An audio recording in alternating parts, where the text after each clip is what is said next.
Bonsoir à toutes et tous. On va démarrer la conférence débat Nourrir 2050 de la fiction à la réalité. Bienvenue, merci de votre présence, votre fidélité. Tous les ans, on se donne rendez-vous dans les locaux de l'Iris pour présenter un gros bébé d'1 kilo qui peut se prendre dans les bras. Il peut aussi être pris, c'est un bon kilo en sortie d'hiver pour avoir un peu de consistance, non pas dans l'estomac mais dans la tête, pour essayer de comprendre la marche du monde vue par l'angle agricole alimentaire, les questions agricoles alimentaires. Je vais en dire un mot, mais tout de suite pour ouvrir la conférence, comme tous les ans, on a le plaisir d'accueillir non pas dans nos murs, mais dans ces murs, mais parce qu'il s'est progressivement convaincu ces dernières années que l'agriculture et les questions alimentaires étaient centrales. Merci Pascal Boniface, directeur de l'IRIS, d'ouvrir comme tous les ans cette conférence. Merci Sébastien, bonjour à tous. C'est toujours un plaisir effectivement d'ouvrir cette conférence. C'est la 7e fois que l'IRIS et Déméter coopèrent pour la sortie de ce rapport volumineux et toujours intéressant qui évolue chaque année. Merci à Marc Verzeroli pour avoir participé activement, contribué à la fabrication de ce livre, et merci à l'équipe événement de l'IRIS d'avoir organisé l'événement. Effectivement, c'est un septennat et un septennat qui est renouvelable, Sébastien, puisqu'il n'y a pas de limite là constitutionnelle ou autre à cette coopération. Et effectivement, j'ai déjà eu l'occasion de le dire, à l'IRIS, nous sommes convaincus depuis longtemps, et Sébastien n'y est pas pour rien d'ailleurs, que les questions agricoles ne sont pas uniquement des questions agricoles et que l'agriculture, c'est aussi de la géopolitique. C'est aussi de la géopolitique, et au moment où le monde entier connaît un choc relativement très important avec un changement de cap des États-Unis sur l'Ukraine, changement qui surprend tout le monde, mais ce qui est surprenant, c'est la surprise. Parce qu'en fait, c'était annoncé depuis longtemps par le président Trump. Il avait déjà donné des signes avant-coureurs au cours de son premier mandat sur ce qu'il pensait des alliances, et il avait, au cours de la campagne, dit assez nettement ce qu'il entendait faire. Alors on peut être toujours surpris quand les responsables politiques prennent les promesses au pied levé et qu'ils respectent les promesses qu'ils ont faites, mais nous n'aurions pas à être surpris. Et si j'évoque cela, c'est que ce que l'on doit quand même comprendre, est-ce que certains le comprennent tardivement, pendant très longtemps, ceux qui parlaient d'autonomie stratégique européenne étaient considérés comme des doux rêveurs qui voulaient s'opposer à l'Alliance Atlantique et qui ne prenaient pas en compte les réalités de cette alliance. Or, en fait, l'idée d'avoir une autonomie stratégique européenne n'était pas contre l'Alliance, mais parallèlement, à côté de l'Alliance, au cas où ce cas est survenu. Et je pense qu'on peut tirer un parallèle. Ce qui est vrai pour la stratégie, il est vrai aussi pour l'agriculture. Tu me dis dans ta conclusion, Sébastien, peut-on nourrir demain? Oui, il faut effectivement penser à cela. Nous avons la chance en France et en Europe d'avoir une autonomie agricole, de pouvoir nourrir notre population et de pouvoir même exporter. Et il serait pour le moins incompréhensible qu'on ne garde pas et qu'on ne développe pas cela à un moment où les besoins alimentaires explosent, la population mondiale augmente, les besoins de consommation augmentent également au fur et à mesure que non seulement la population augmente, mais que l'urbanisation, la population urbaine, dont on sait qu'elle a d'autres modes de consommation que la population rurale, augmente également, au moment où, effectivement, la Chine, qui représente 21% de la population mondiale et seulement 8% des surfaces agricoles mondiales, sera de plus en plus demanderesse de produits agricoles, ce qui pourrait d'ailleurs être l'occasion d'un rapprochement spectaculaire entre les États-Unis et la Chine, là aussi, au-dessus de nos épaules. Il faut se rappeler que juste avant que la crise du Covid apparaisse, de façon bloquant tout en début 2020, les États-Unis et la Chine étaient prêts de signer un accord selon lequel la Chine s'engageait à acheter pour 200 milliards de produits essentiellement agricoles aux États-Unis pour réduire le déficit commercial qu'ils ont. Et en fait, si les Européens ont été choqués, surpris du rapprochement entre Poutine et Trump, peut-être que d'autres alliés, notamment asiatiques, mais pas seulement, pourraient être surpris d'un rapprochement entre les États-Unis et la Chine. Rappelons-nous quand même que Elon Musk n'est pas sans intérêt à l'égard de la Chine et qu'on ne peut pas exclure que le président américain veuille montrer sa supériorité par rapport à ses prédécesseurs, non pas en se lançant dans une guerre commerciale contre la Chine, mais en signant un accord qu'il présentera comme inespéré et comme n'ayant jamais été atteint par les autres. Alors effectivement, tu parles beaucoup des hippopotames dans ton introduction, Sébastien. Tu as comme point commun avec eux la vélocité, tu n'as pas les deux autres.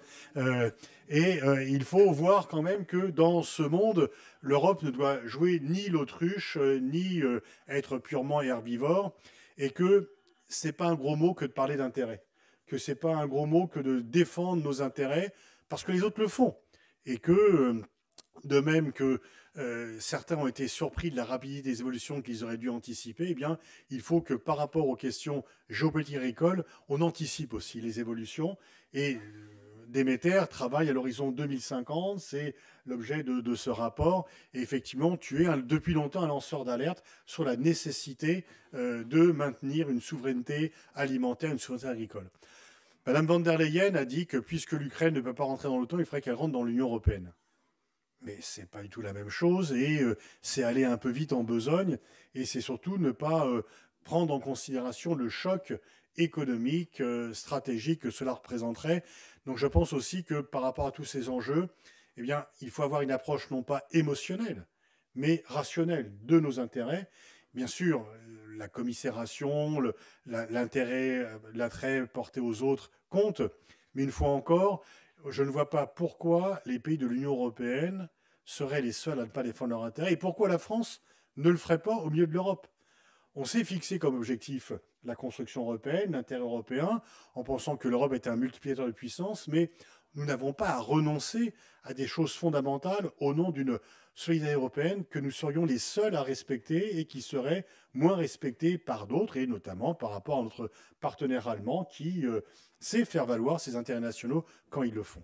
En tous les cas, comme toujours, un rapport Déméter passionnant, divers, une diversité de sujets qui montre bien l'ampleur des champs couverts par ton équipe. Bravo pour tout ça. Merci de la confiance que vous nous accordez et je vous souhaite de bons débats.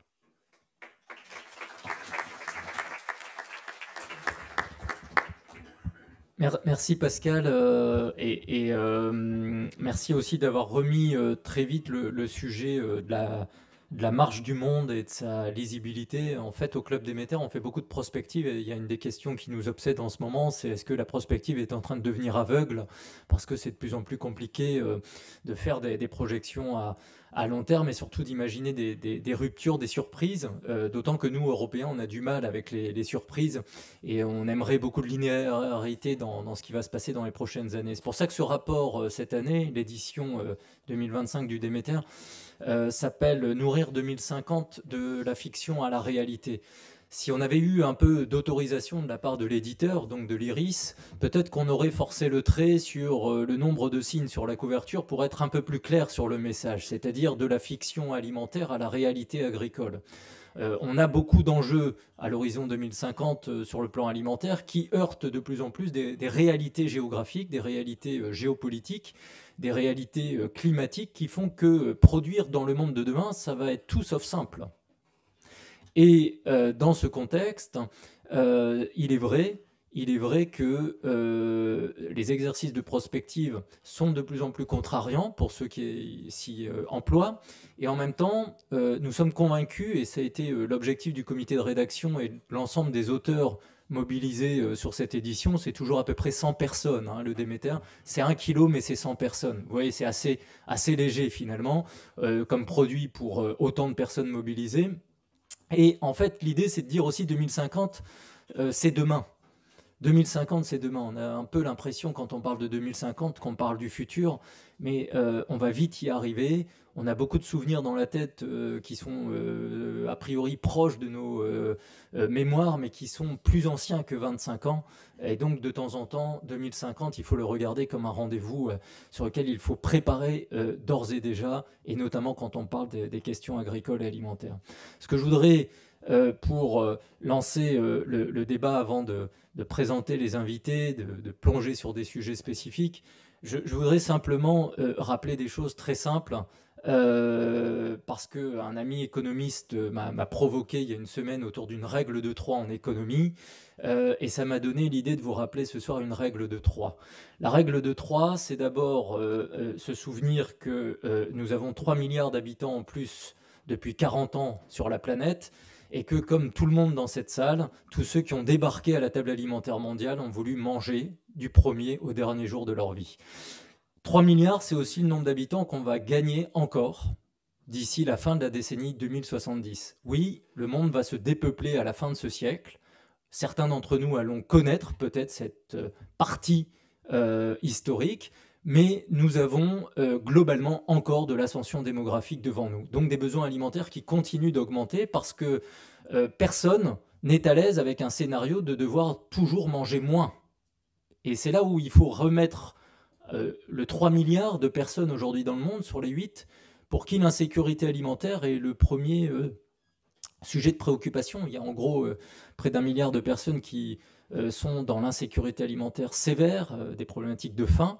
Il y a 2 milliards de personnes qui mangent trop peu et qui mangent tout le temps la même chose, donc de la pauvreté nutritionnelle, de la précarité par rapport à cet équilibre santé que l'alimentation est censée procurer. C'est notre première assurance vie, j'aime bien toujours le rappeler. Donc 3 milliards de personnes encore aujourd'hui, au moment où on se parle, pour qui le sujet alimentaire est important. Donc cette règle de 3 me semble importante dans un premier point et je voudrais la compléter par un chiffre.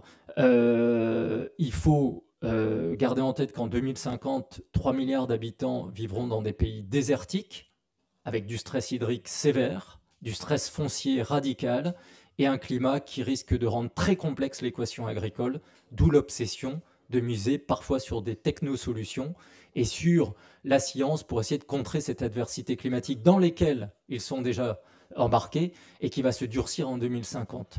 Il y a aussi la question qu'il va falloir faire 3 fois plus vite. Entre 2025 et 2050, il va falloir faire 3 fois plus vite sur nos adaptations et nos investissements sur les changements climatiques et les transitions écologiques et énergétiques. On fait beaucoup de choses depuis 25 ans dans le monde, on fait de plus en plus de choses sur les transitions écologiques et énergétiques, mais on doit aller 3 fois plus vite dans les 25 ans à venir, si on veut être au rendez-vous des objectifs qu'on s'est fixés en termes de neutralité carbone. Vous rappelons cette équation très simple, c'est qu'on a un siècle un peu bizarroïde où il va falloir augmenter et donc faire de la croissance de sécurité humaine d'un côté, comme jamais, et en même temps faire une décroissance d'émissions carbone de l'autre côté. C'est ça le défi inédit du XXIe siècle. Donc cette règle de 3 me semble importante quand on la décline pour se fixer quelques points de repère. Et puis il y a des points de repère encore plus simples que je rappelle volontiers. C'est cette règle des 3 réalités universelles qui nous embarquent tous dans cette fragilité de la vie et en même temps de remettre les choses en perspective. Cette règle du 3, elle est simple. Nous avons 3 minutes pour être privés d'oxygène et donc la question de l'air et de la qualité de l'air est évidemment vitale. 3 minutes. 3 jours, c'est le nombre de jours dont nous disposons sans consommer d'eau potable, qui est le premier aliment mondial aujourd'hui. Et 3 semaines, c'est au maximum ce que vous pouvez faire sans vous nourrir. 3 minutes, 3 jours, 3 semaines. Sans ces 3-là, en fait, la vie disparaît. Et en fait, il faut avoir conscience de cette extrême fragilité autour de cette règle de 3, où les mondes agricoles et alimentaires, en fait, sont complètement en correspondance par rapport à quelque chose de basique qui nous concerne tous et que je voulais vous rappeler ce soir pour lancer ce débat. Je ne reviens pas sur mon tropisme de zoopolitique en ce moment avec les hippopotames. Pascal en a fait écho. Je rappelle juste ce triptyque aussi, cette règle de 3 avec l'hippopotame qui me semble caractériser les relations internationales et sociales actuelles. Férocité, vélocité, et polygamie. Soyez à l'aise avec la polygamie. En diplomatie, on dit multi-alignement en ce moment, mais soyons très pragmatiques, c'est de la polygamie avec du coup des relations jetables, éphémères, recyclables, très très intéressées parfois. Et en même temps, une très grande diversité de partenariats avec parfois des partenaires qui le lendemain deviennent des compétiteurs, voire des concurrents, qu'il faut évidemment éliminer de la scène internationale ou de son smartphone. Ça dépend de quelle polygamie nous parlons. Cette règle de 3 donc autour de l'hippopotame. Et puis peut-être pour dire un mot sur l'Europe, 3 aspects sur l'Europe importants pour nous projeter.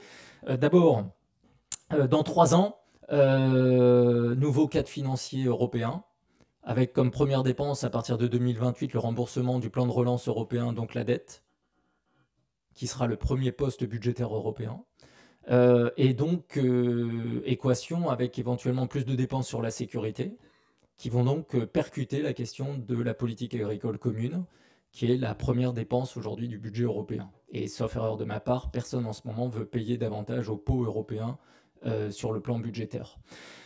Deuxième point, c'est les 3 dizaines de 10 millions de 3 dizaines de millions de personnes en Europe qui sont agriculteurs, pêcheurs et qui travaillent dans l'agro-industrie. C'est 30 millions de personnes, c'est 15% de l'emploi européen. Je crois que c'est important qu'on n'oublie pas que la première industrie européenne, c'est de l'agroalimentaire et que le métier agricole, même s'il est moins dominant numériquement que par le passé, ça reste encore une partie de l'emploi rural et 30% de la population européenne vit encore en zone rurale.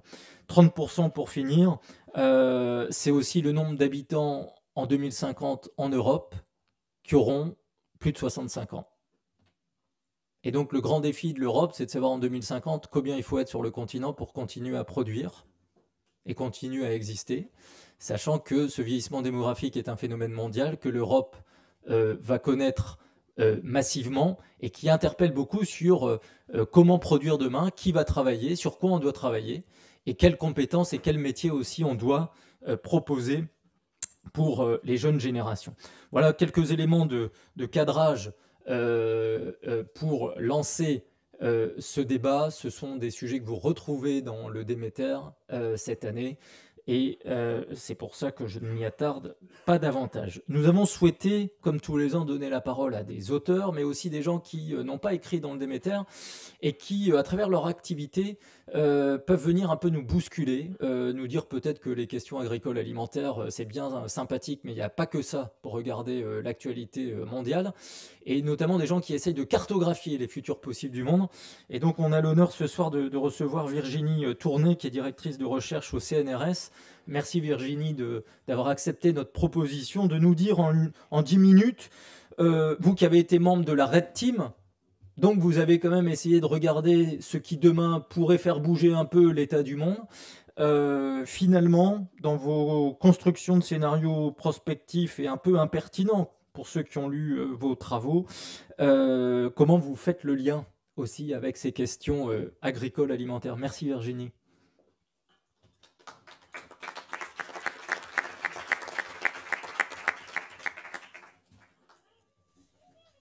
Alors bonsoir à tous. On m'a confié la tâche impossible de vous présenter en quelques minutes la diversité des voies d'exploration du futur en insistant plus particulièrement sur les sentiers de recherche qui se situent à la lisière de la prospective scientifique et de l'enquête littéraire, donc un petit peu l'état d'esprit qui nous a animés au sein de la Red Team Défense. Donc je suis très honorée d'ouvrir cette conférence et je remercie chaleureusement les organisateurs de cet événement pour leur confiance. Alors, l'exercice est très périlleux parce que si la fiction peut être parfois appréhendée comme un outil de recherche, c'est avant tout et paradoxalement une réalité sociale qui nous est aussi très présente. Les projections dystopiques et les espoirs quant au lendemain qui chante ont toujours fait partie du présent, et avec des effets performatifs à la fois sur les êtres et sur nos organisations.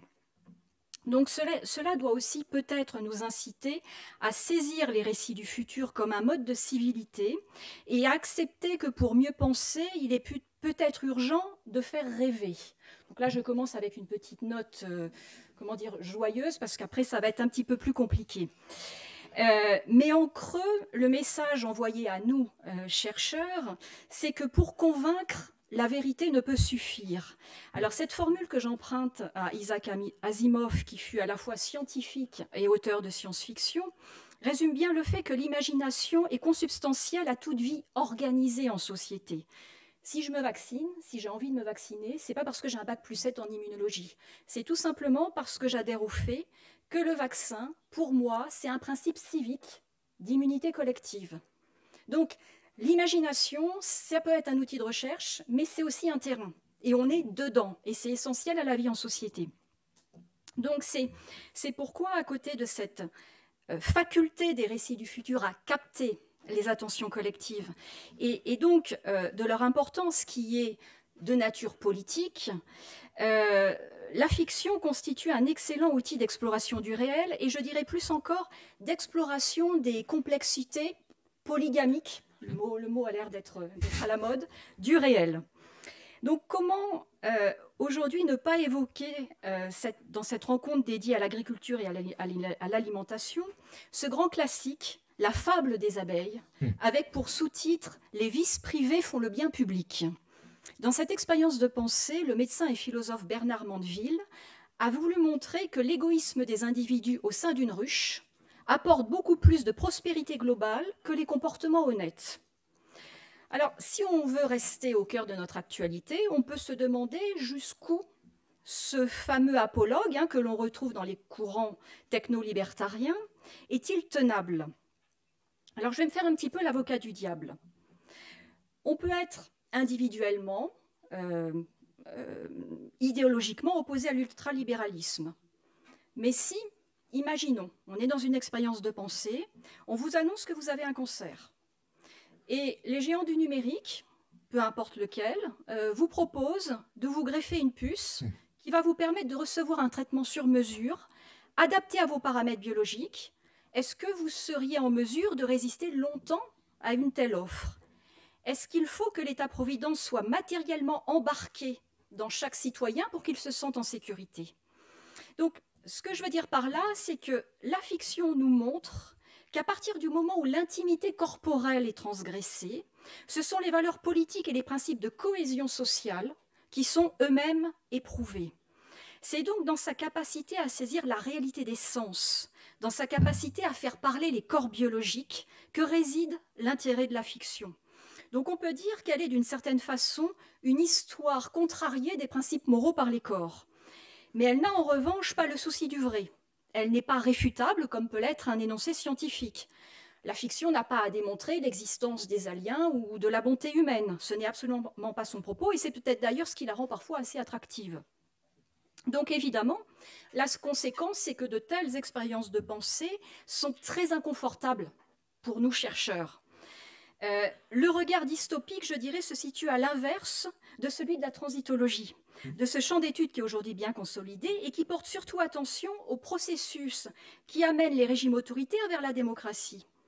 Alors évidemment, il est beaucoup plus délicat de penser les points de bascule dystopiques amenant à l'abandon parfois brutal de nos démocraties pour des régimes qui sont un petit peu moins sympathiques. Alors sur les questions agricoles et alimentaires qui nous préoccupent, la science-fiction moderne peut, si vous me permettez l'expression, nous donner du grain à moudre, parce que l'origine même de ce genre littéraire porte en filigrane une interrogation très forte, celle du statut des capacités humaines vis-à-vis des évolutions technologiques et plus largement de l'environnement. C'est vraiment le mythe Frankenstein. Donc, si certains courants tels que le cyberpunk ou la science-fiction apocalyptique se sont lancés dans une critique acerbe du progrès et des développements technologiques, je pense que la fiction comme outil de recherche doit se détacher de toute revendication normative.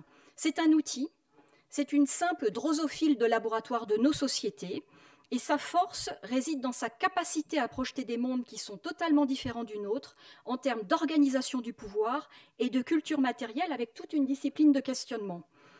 Ainsi, jusqu'où pouvons-nous tordre la société pour voir ce qu'il en reste? À quel moment va-t-elle se briser? Jusqu'à quel niveau de torsion les individus continueront-ils de se penser comme éléments de cette société?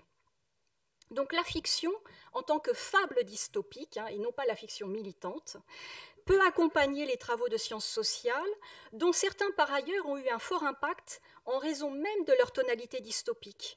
Je pense à La fin du monde par la science d'Eugène Husard, publié au milieu du XIXe siècle, La fin des paysans du sociologue Henri Mandras en 1967, La fin des terroirs de l'historien Eugène Weber dans les années 80, ou encore plus près de nous, Le monde sans fin de Christophe Blain et Jean-Marc Jancovici. Donc, voilà, ça c'est pour vous cette première partie pour vous montrer un petit peu les paradoxes, on va dire, à la fois l'utilité et les contradictions épistémologiques de l'usage de la fiction. Alors, au sein de la Rétime Défense, nous nous sommes emparés des outils de la fiction, non pas dans l'idée d'extrapoler des futurs probables, mais plutôt de produire des scénarios plausibles de conflits du futur en essayant de conserver, je dirais, un cône de vraisemblance scientifique. Par exemple, dans notre premier scénario, la P-Nation, donc la nation pirate, on a imaginé des pirates du futur refusant d'être inféodés à des États qui pratiquent un puçage systématique. Alors, on ne peut pas dire avec certitude que ça va arriver, mais il n'y a pas, je dirais, d'impossibilité scientifique ou technique à mettre en place un puçage électronique. Autre exemple, que se passerait-il si des populations de réfugiés climatiques de la taille des États se rassemblaient pour former de gigantesques villes flottantes sur les mers? Que se passerait-il si une série de méga-feux plongeait la planète dans la pénombre durant plusieurs mois? Quels seraient les effets de cette nuit carbonique sur l'organisation des États? Donc, bien sûr, et c'est là où c'est très compliqué, la ligne de crête est très étroite entre ce qui relève du prédictible, du probable, et ce qui constitue une pure spéculation déconnectée de toute vraisemblance. Mais à travers ces exemples, ce que je veux vous montrer, c'est qu'on n'est pas dans un wargame, dans un jeu de guerre classique qui consiste à se mettre dans la tête d'un adversaire qui est déjà connu ou anticipé. L'idée, c'est plutôt de construire un monde en modifiant les règles du jeu social et de voir quel type de conflit, quelle morphologie de guerre peut apparaître, puis, à partir de là, d'en déduire des formes plausibles d'adversité. Donc là où c'est intéressant, c'est que ces scénarios affectent souvent le fonctionnement de la société civile et sont amenés à redéfinir, on va dire, le périmètre classique des théâtres d'opérations militaires. Alors, pour moi, l'intérêt d'ajouter la fiction à la prospective scientifique, c'est que nous, et on en parlait tout à l'heure, on est dans un monde qui est de plus en plus interconnecté. On a un accès infini à l'information et en même temps, le moindre battement d'ailes de papillon, la moindre cyberattaque ou la pénurie d'eau dans une zone agricole stratégique peuvent déstabiliser irrémédiablement nos sociétés. On est donc contraint de penser sur des horizons prédictifs qui sont extrêmement courts. Donc je pense que dans ce cadre précis, dans notre époque qui est marquée par une dérégulation du marché de l'information, la fiction peut constituer un outil complémentaire pour explorer les futurs de la résilience des États. Alors, cette expérimentation Red Team Défense, juste vous en dire quelques mots, elle a été opérationnalisée par l'université PSL. Elle a duré 3 ans. On a produit différents scénarios, dont 8 qui ont été rendus publics. Vous pouvez les retrouver dans les 3 tomes de ces guerres qui nous attendent, publiés aux éditions Équateur. Donc, une partie de nos travaux est classifiée. Et donc, dans nos scénarios qui ont été publiés, 3 d'entre eux prennent en compte la dimension climatique, je dirais au sens large des conséquences environnementales et énergétiques. Alors, ce qui est intéressant, si on en a une lecture un peu transversale, c'est que la manière dont les États et la communauté internationale intègrent le changement climatique a un lien direct avec la morphologie des conflits, voire la place et le rôle social que les armées auront à assumer demain. Alors, dans notre scénario Nation pirate, que j'ai évoqué tout à l'heure, en fait, on a suivi la naissance d'une nation pirate qui s'est structurée à partir de migrants climatiques, d'apatrides, dans un contexte de montée globale des eaux. Et ce qui nous a intéressés, ce sont les conséquences géostratégiques liées à la formation de ce lieu d'exil démographique qui était d'une certaine façon aterritorialisé. Donc, sur la scène internationale, cette espèce de protonation vivant sur l'eau post-territoriale exige à la fois une réponse humanitaire et constitue une menace. Donc comment penser cette démarcation entre les deux? Deuxième scénario, nuit carbonique. Donc là, en fait, on a imaginé un monde qui était contraint à une très forte sobriété énergétique parce qu'un seuil a été franchi dans le réchauffement climatique qui est irréversible. Donc l'enjeu principal pour les États devient la sauvegarde de l'énergie, tout en gardant cette capacité de pouvoir réallouer efficacement des ressources en cas de besoin. Donc ce régime de sobriété énergétique, on l'a aussi, je dirais, appliqué sur un plan militaire. Et donc on a fait naître des nouvelles asymétries capacitaires en lien avec la permissivité plus ou moins grande des États sur un plan énergétique. Donc évidemment, on crée des asymétries, des faiblesses si certaines armées doivent être plus économes dans l'énergie que d'autres. Et donc on a aussi fait émerger une nouvelle catégorie d'acteurs qui est les mercenaires de la collecte énergétique. Troisième scénario, on a scénarisé ce que pourrait être une guerre écosystémique. c'est-à-dire en fait des conflits où les écocides seraient tellement nombreux, diversifiés et incontrôlables qu'il ne serait plus possible de penser les effets environnementaux comme le produit direct d'affrontements intentionnels. On n'est plus en mesure finalement de savoir qu'est-ce qui a causé quoi.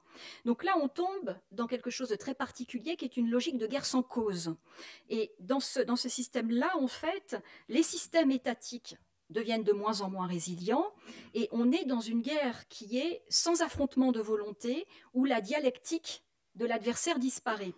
Donc là, on a en fait des armées qui doivent intervenir en priorité dans des actions de remédiation de la nature. Donc on est dans une logique totalement, je dirais, de prise en compte de la résilience. Alors, ce que nous montrent ces exemples, alors je suis désolée, ça apporte peut-être plus de questions que de réponses, mais c'est vraiment une invitation à réfléchir, comme par exemple l'imputation des changements observés dans les rapports humains-non humains, à savoir ce qui relève d'un phénomène, d'une contingence, d'une intentionnalité, et on voit surtout que la manière d'envisager, de penser la résilience des États et le rôle des armées n'est pas du tout le même selon la rapidité du point de bascule dystopique et aussi selon la focale. Si la priorité c'est de gérer des populations, gérer une crise énergétique ou remédier des écosystèmes qui sont totalement perturbés. Alors pour conclure de façon peut-être plus personnelle, je dirais que mon attrait pour le futur comme outil de recherche vient du fait que notre monde est de plus en plus marqué par des incertitudes non structurées. Et on voit bien qu'il s'agisse des innovations technologiques, des révolutions agricoles ou encore des catastrophes naturelles, en fait, tous ces phénomènes ne rentrent plus dans des catégories prédéfinies de l'action publique. Quand on parle de blockchain ou d'agriculture de précision, tous les pans de l'action publique sont concernés. Énergie, économie, environnement, éducation, défense. Donc on voit que les centres de gravité du pouvoir subissent des déplacements et des bouleversements qui sont énormes. Nos repères collectifs sont totalement remaniés. Quand je parle de repères, je veux dire ceux qui nous permettent de nous penser comme éléments d'une société, et à partir duquel on va partager un horizon commun. Donc j'en reviens à cette question qui est assez obsédante. Jusqu'où pouvons-nous tordre la société avant qu'elle ne se brise ? Et je crois qu'il y a vraiment un questionnement collectif à avoir sur ce qui fait société, sur la nature de nos biens essentiels et sur la manière de les gérer. Donc je crois qu'il y a une nouvelle peut-être ingénierie institutionnelle qui doit être inventée. Et je crois qu'à travers ces réflexions, Déméter y contribue très bien. Je vous remercie.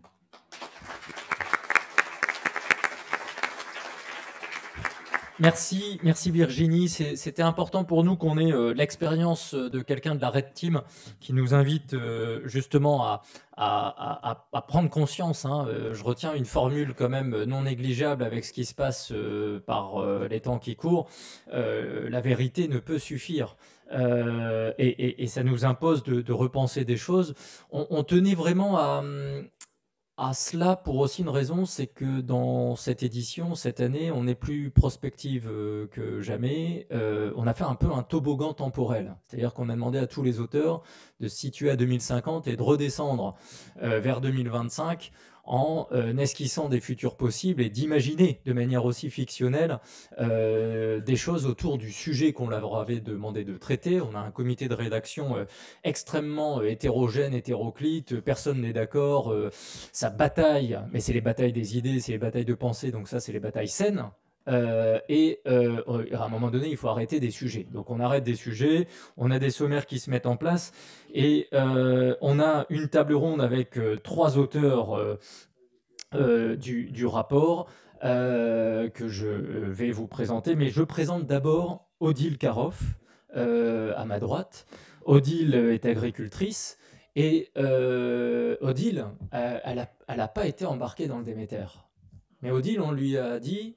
On t'invite le 20 février 2025 à l'IRIS, tu es agricultrice, nous avons besoin de ton ressenti concret de terrain par rapport à cette prise de hauteur temporelle, géographique qu'on va faire, comment on redevient un instant un peu concret. Donc merci Odile d'avoir accepté l'exercice, et j'ai plein de questions pour vous, je reviens vers vous, C'est promis. Les trois auteurs, André Barlier, ancien cadre dirigeant d'établissement public du ministère de l'Agriculture, Christian Germain, professeur à Bordeaux Sciences Agro et membre de la chaire agrotique, et Michael Leviston, qui est doctorant au Centre de recherche Europe Eurasie de l'INALCO, grand spécialiste de l'Asie centrale. Par ailleurs, merci à vous trois aussi d'avoir accepté de participer à cette table ronde. On a une série de questions pour rythmer cette table ronde. On va vous demander beaucoup de pédagogie et de sobriété verbale parce que le temps est compté. Et d'abord, Michael, parce qu'on était sur un terrain un peu géopolitique, donc on va rester avec Michael sur le terrain géopolitique, parce que sur l'Asie centrale, ça bouge beaucoup. Peut-être qu'on n'en parle pas assez, vu d'Europe et de France, alors qu'on voit quand même que les jeux de pouvoir se redessinent. Et qu'est-ce que tu peux nous dire des jeux justement en cours en Asie centrale et quelle résonance ça a avec les enjeux agricoles et alimentaires? Bonsoir à tous. Merci au Club Déméter de m'avoir confié la rédaction de cet article et de m'avoir convié à cet échange. Je suis très heureux d'être là et très ému parce que j'ai étudié à l'IRIS il y a une douzaine d'années. Donc à l'époque, on n'avait pas cet amphi. Donc voilà, je trouve que c'est très chouette de pouvoir échanger dans un tel cadre. Alors, pour répondre à la question que tu aurais dû me poser, Sébastien, qui était plutôt la caractéristique de la géopolitique centra-asiatique, plus précisément, je dirais que ce qui a longtemps caractérisé l'Asie centrale et donc les 5 pays qui la composent, je ne sais pas si on peut projeter merci beaucoup Anaïs, la carte donc, que vous voyez derrière moi, avec les 5 pays qui constituent l'Asie centrale, le Kyrgyzstan, l'Ouzbékistan, le Tadjikistan, le Turkménistan et le Kazakhstan, 5 pays qui ont proclamé successivement leur indépendance de l'Union soviétique à l'époque en déliquescence en 1991. À partir de 1991 jusqu'en 2016, on peut dire que ce qui a caractérisé la géopolitique centra-asiatique, ça a été la conflictualité. Ce sont 5 États, 5 pays extrêmement hétéroclites, très différents les uns des autres, qui ont entretenu des relations mauvaises, voire extrêmement tendues, notamment entre l'Ouzbékistan et en fait entre tous ses voisins. Et en 2016, s'est produit dans le même Ouzbékistan un changement politique majeur avec la fin de la présidence d'Islam Karimov et l'arrivée au pouvoir de Shavkat Mirziyoyev.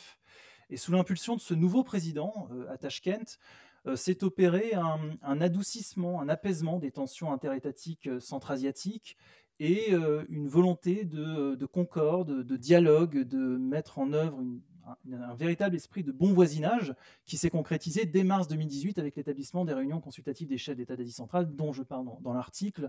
Mais en un mot, de quoi s'agit-il ? C'est une plateforme de dialogue qui se réunit tous les ans, qui consiste à réunir autour de la même table les 5 présidents centra-asiatiques, et ce n'est pas une mince affaire, pour qu'ils abordent les questions de préoccupations communes, d'intérêt mutuel sur le plan politique, économique, sécuritaire, etc. Et donc je dirais que, en fait, ce qui s'est passé, c'est que la conflictualité s'est déplacée depuis un champ centra-asiatique, régional, strictement entendu, à un champ extra-régional, avec l'apparition de crises aux périphéries de l'Asie centrale. 15 août 2021, reconquête du pouvoir par les talibans à Kaboul, et 24 février 2022, évidemment, invasion militaire russe de l'Ukraine. Et ces 2 crises, en fait, ont mis en lumière ce que j'essaie de décrire, à savoir cet esprit de concorde, cette volonté d'avancer plus unis dans un ordre régional et même mondial extrêmement fragmenté de la part des républiques d'Asie centrale, même s'il subsiste, encore une fois, quelques nuances. Sur l'Afghanistan, on voit bien que ces 5 pays sont portés par une volonté de dialogue très pragmatique avec les autorités politiques en place à Kaboul, à l'exception du Tadjikistan. Et pour ce qui concerne l'Ukraine, ce sont 5 pays qui ont fait montre d'une neutralité plus ou moins stricte par rapport au conflit russo-ukrainien, aucun ne reconnaissant l'annexion russe des territoires, des régions est-ukrainiennes de Zaporijia, Kherson, Lugansk et Donetsk, mais aucun n'imposant non plus des sanctions économiques à la Russie.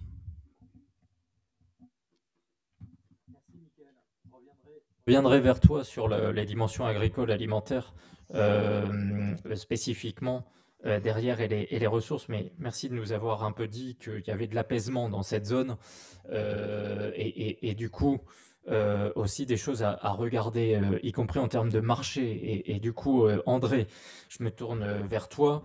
Je tutoie tout le monde, hein, je préfère le dire à tout le monde, soyez pas étonnés. André, tu as fait un papier avec Jérémy Deniol, que je salue, qui était là, qui est là-bas. Merci Jérémy, je te vois pas, c'est pas grave, mais je t'ai aperçu tout à l'heure. Vous avez fait un papier sur les fruits rouges, Oui. mais il y a vraiment, en fait, on voit bien qu'on est dans un contexte géopolitique qui bouge beaucoup, un contexte géoéconomique qui évolue aussi très très rapidement. Tu as une longue expérience aussi d'observation des marchés. Qu'est-ce qui te frappe actuellement dans ce fonctionnement des marchés agricoles internationaux, avant de parler spécifiquement du produit que vous avez analysé? Des produits, hein, les petits fruits rouges. Mais oui, d'une part, merci Sébastien. Alors, les échanges agricoles sont directement concernés par le contexte géopolitique et au fur et à mesure que le développement des échanges se produit, évidemment, la sensibilité au choc géopolitique augmente elle aussi. Alors, dans ce contexte, les produits, les grands produits échangés, les céréales, les oléoprotéagineux, les viandes, les produits laitiers sont en première ligne. Des mouvements géopolitiques, mais ça fait déjà un certain temps. Deux exemples récents. En 2020, juste après le Covid, vous vous souvenez peut-être que l'Australie a voulu lancer une enquête pour savoir d'où venait le Covid. Et résultat, la Chine, qui importe chaque année environ 3 millions de tonnes équivalent carcasse de viande bovine, a supprimé, a bloqué tout ce qu'elle importait d'Australie. Alors, pour la Chine, il n'y a pas un gros impact puisqu'ils ont compensé en important du Brésil et d'Argentine. Par contre, pour l'Australie, c'était catastrophique, hein. Il y a eu plusieurs abattoirs qui ont fermé, les cours qui ont été divisés par 2 de la viande bovine sur le marché australien, et ils ont mis plusieurs années à s'en remettre, d'ailleurs en diversifiant leur marché. Mais donc, un petit impact sur les échanges mondiaux de viande, mais un gros impact, hein, sur la production de viande bovine en Australie. Autre exemple tout à fait récent et pas encore avéré, hein, les frontières sud des États-Unis avec le Mexique menacées de taxes. Juste un exemple sur les fruits, hein. Le Mexique, c'est le premier producteur mondial d'avocats, 2,5 millions de tonnes d'avocats produites, dont plus d'1 million exportés vers les États-Unis. Si les taxes doublent ou triplent, la production d'avocats au Mexique, ça va être un problème, hein. Est-ce que les autres marchés plus petits sont protégés dans ce contexte? Pas forcément. Là aussi, l'histoire nous montre dans les relations, par exemple, entre l'Europe et les États-Unis, que sur des petits produits de niche, il y a souvent des prises d'otages sur des contextes géopolitiques, hein. Il n'est que de se rappeler les 3 ou 4 fois où les vins français ont pris 20% de taxes pendant 1 an ou 2 et que ça a eu un impact. Peut-être certains se souviennent aussi du boycott du Roquefort, hein. Ça n'a eu aucun effet sur le marché américain des fromages. Par contre, chez les éleveurs de brebis de l'Aveyron, ce n'était pas tout à fait le même sujet, hein. Donc, voilà, ce type d'enjeu géopolitique existe depuis longtemps, mais il augmente sans doute. Alors, est-ce que donc les grands pays ou les petits marchés sont protégés? Non. Par contre, on peut observer que les petits pays géopolitiquement petits sont moins exposés et ça peut constituer pour eux une opportunité. C'est le cas pour les fruits notamment, parce qu'en fait, on observe que sur les productions de fruits, il peut y avoir des flux qui ne concurrencent pas les productions locales, notamment ceux produits à contre-saison. Et c'est typiquement ce qu'on conduit comme stratégie des pays comme le Chili, puis le Pérou, sur le marché des asperges, sur le marché des avocats, sur le marché des myrtilles dont on va reparler, mais sur le marché des raisins de table également. C'est aussi ce qu'a fait le Maroc, hein, sur les framboises et les myrtilles. C'est aussi, on le voit moins en Europe, hein, ce qu'ont fait la Thaïlande et le Vietnam pour des exportations de durian, hein, vers la Chine. Alors, en dehors des sujets géopolitiques, il y a aussi bien sûr, hein, des barrières sanitaires qui demeurent.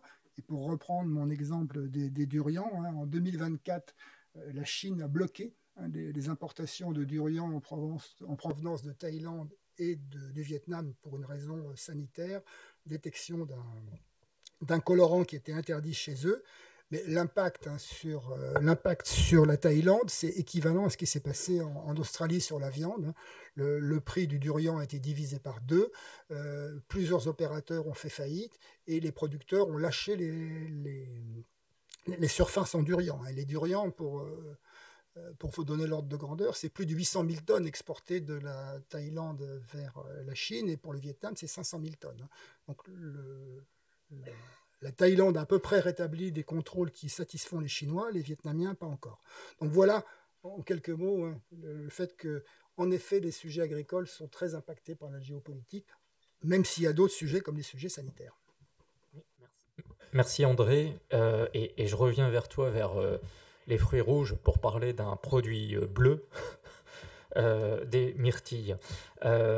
Odile, j'ai promis que je revenais vers vous. Bon. Odile, il est 18h45-50. Ça fait 45 minutes qu'on parle de choses un peu stratosphériques. J'ai une question très simple. Vous êtes agricultrice. Est-ce que dans votre métier, ce qui se passe sur la scène internationale, à la fois sur évidemment le climat, mais aussi finalement la géopolitique dont on parle beaucoup depuis le début de cette conférence, est-ce que ça affecte votre métier? Comment vous regardez ces sujets? Comment vous les intégrez, ces variables très vastes? Et avez-vous le sentiment ces dernières années que cet emballement climatique et géopolitique mondial pèse de plus en plus dans la conduite de votre métier? Merci Sébastien. Je vais peut-être me présenter un petit peu plus précisément. Donc nous sommes agriculteurs sur une commune du Nord Finistère, donc Bretagne, Finistère, Nord Finistère, zone légumière. Et donc nous sommes producteurs de mini-légumes. Nous avons aussi un atelier lait et aussi un gîte rural. Et nous commercialisons sous la marque Prince de Bretagne. Bon, j'espère qu'on en reparlera. Alors, je suis obligée de diviser en deux la question climatique de la question géopolitique. Je vais prendre la question climatique par des exemples assez simples. En fait, le réchauffement climatique, pour nous, on l'intègre, mais ça nous semble beaucoup plus sournois que le dérèglement climatique. Parce que le dérèglement climatique, on le prend frontalement. Je vous donne deux exemples. 2022, la sécheresse. Pour la mise en culture, beaucoup plus de travail, lié aussi à un manque de main-d'œuvre. Au final, un taux de récolte plus faible, qui ne répondait pas tout à fait au cahier des charges demandé. Donc, à chaque fois, c'est baisse de récolte, baisse de chiffre d'affaires, baisse de revenus. Je prends l'année 2023, la tempête Ciarán, qui vous a peut-être un peu plus épargné que nous dans l'ouest France, en Bretagne, particulièrement sur notre territoire.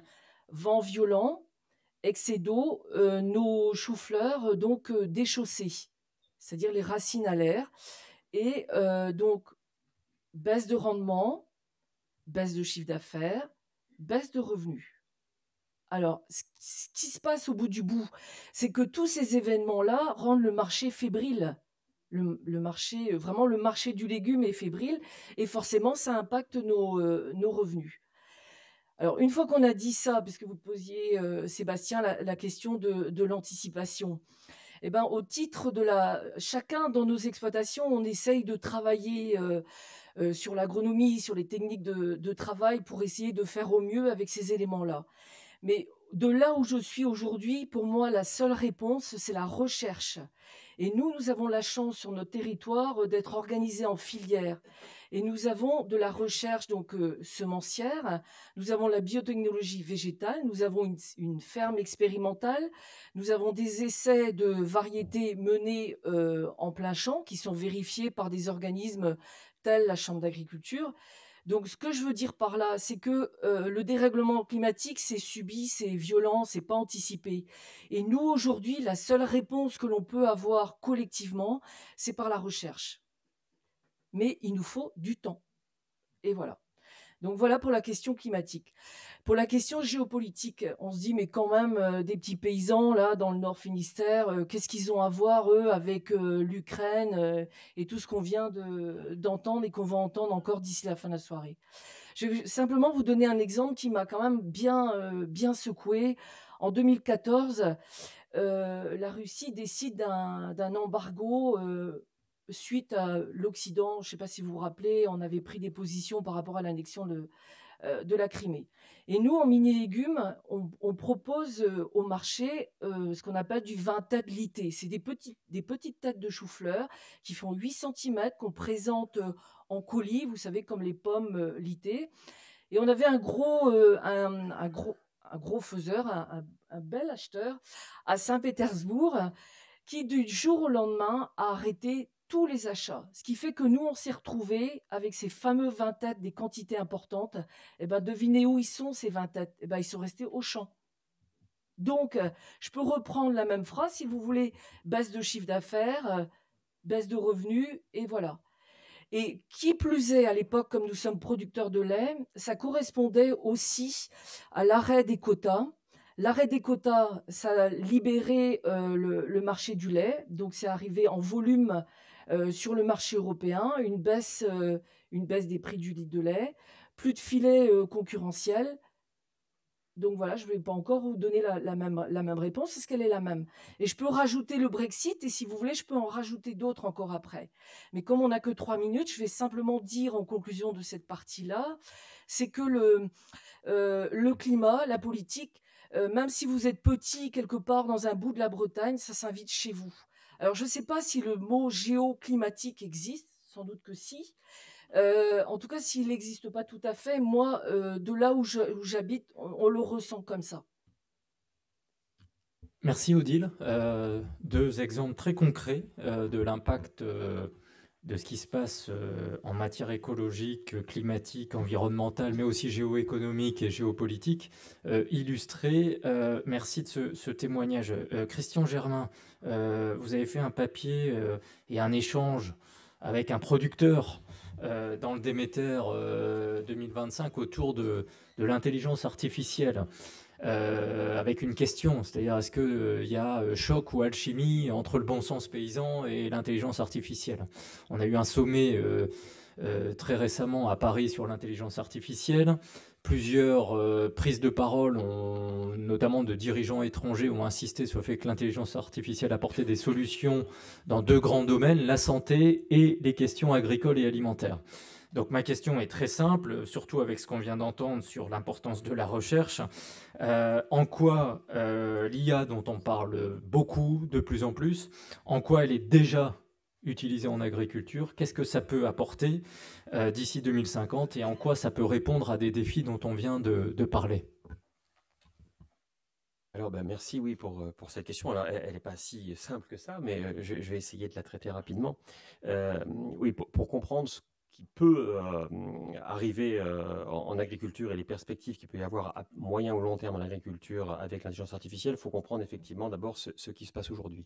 Sur l'intelligence artificielle, on parle aujourd'hui essentiellement de ce qu'on appelle l'apprentissage profond, qui est une technologie qui va avoir des effets sur 2 domaines.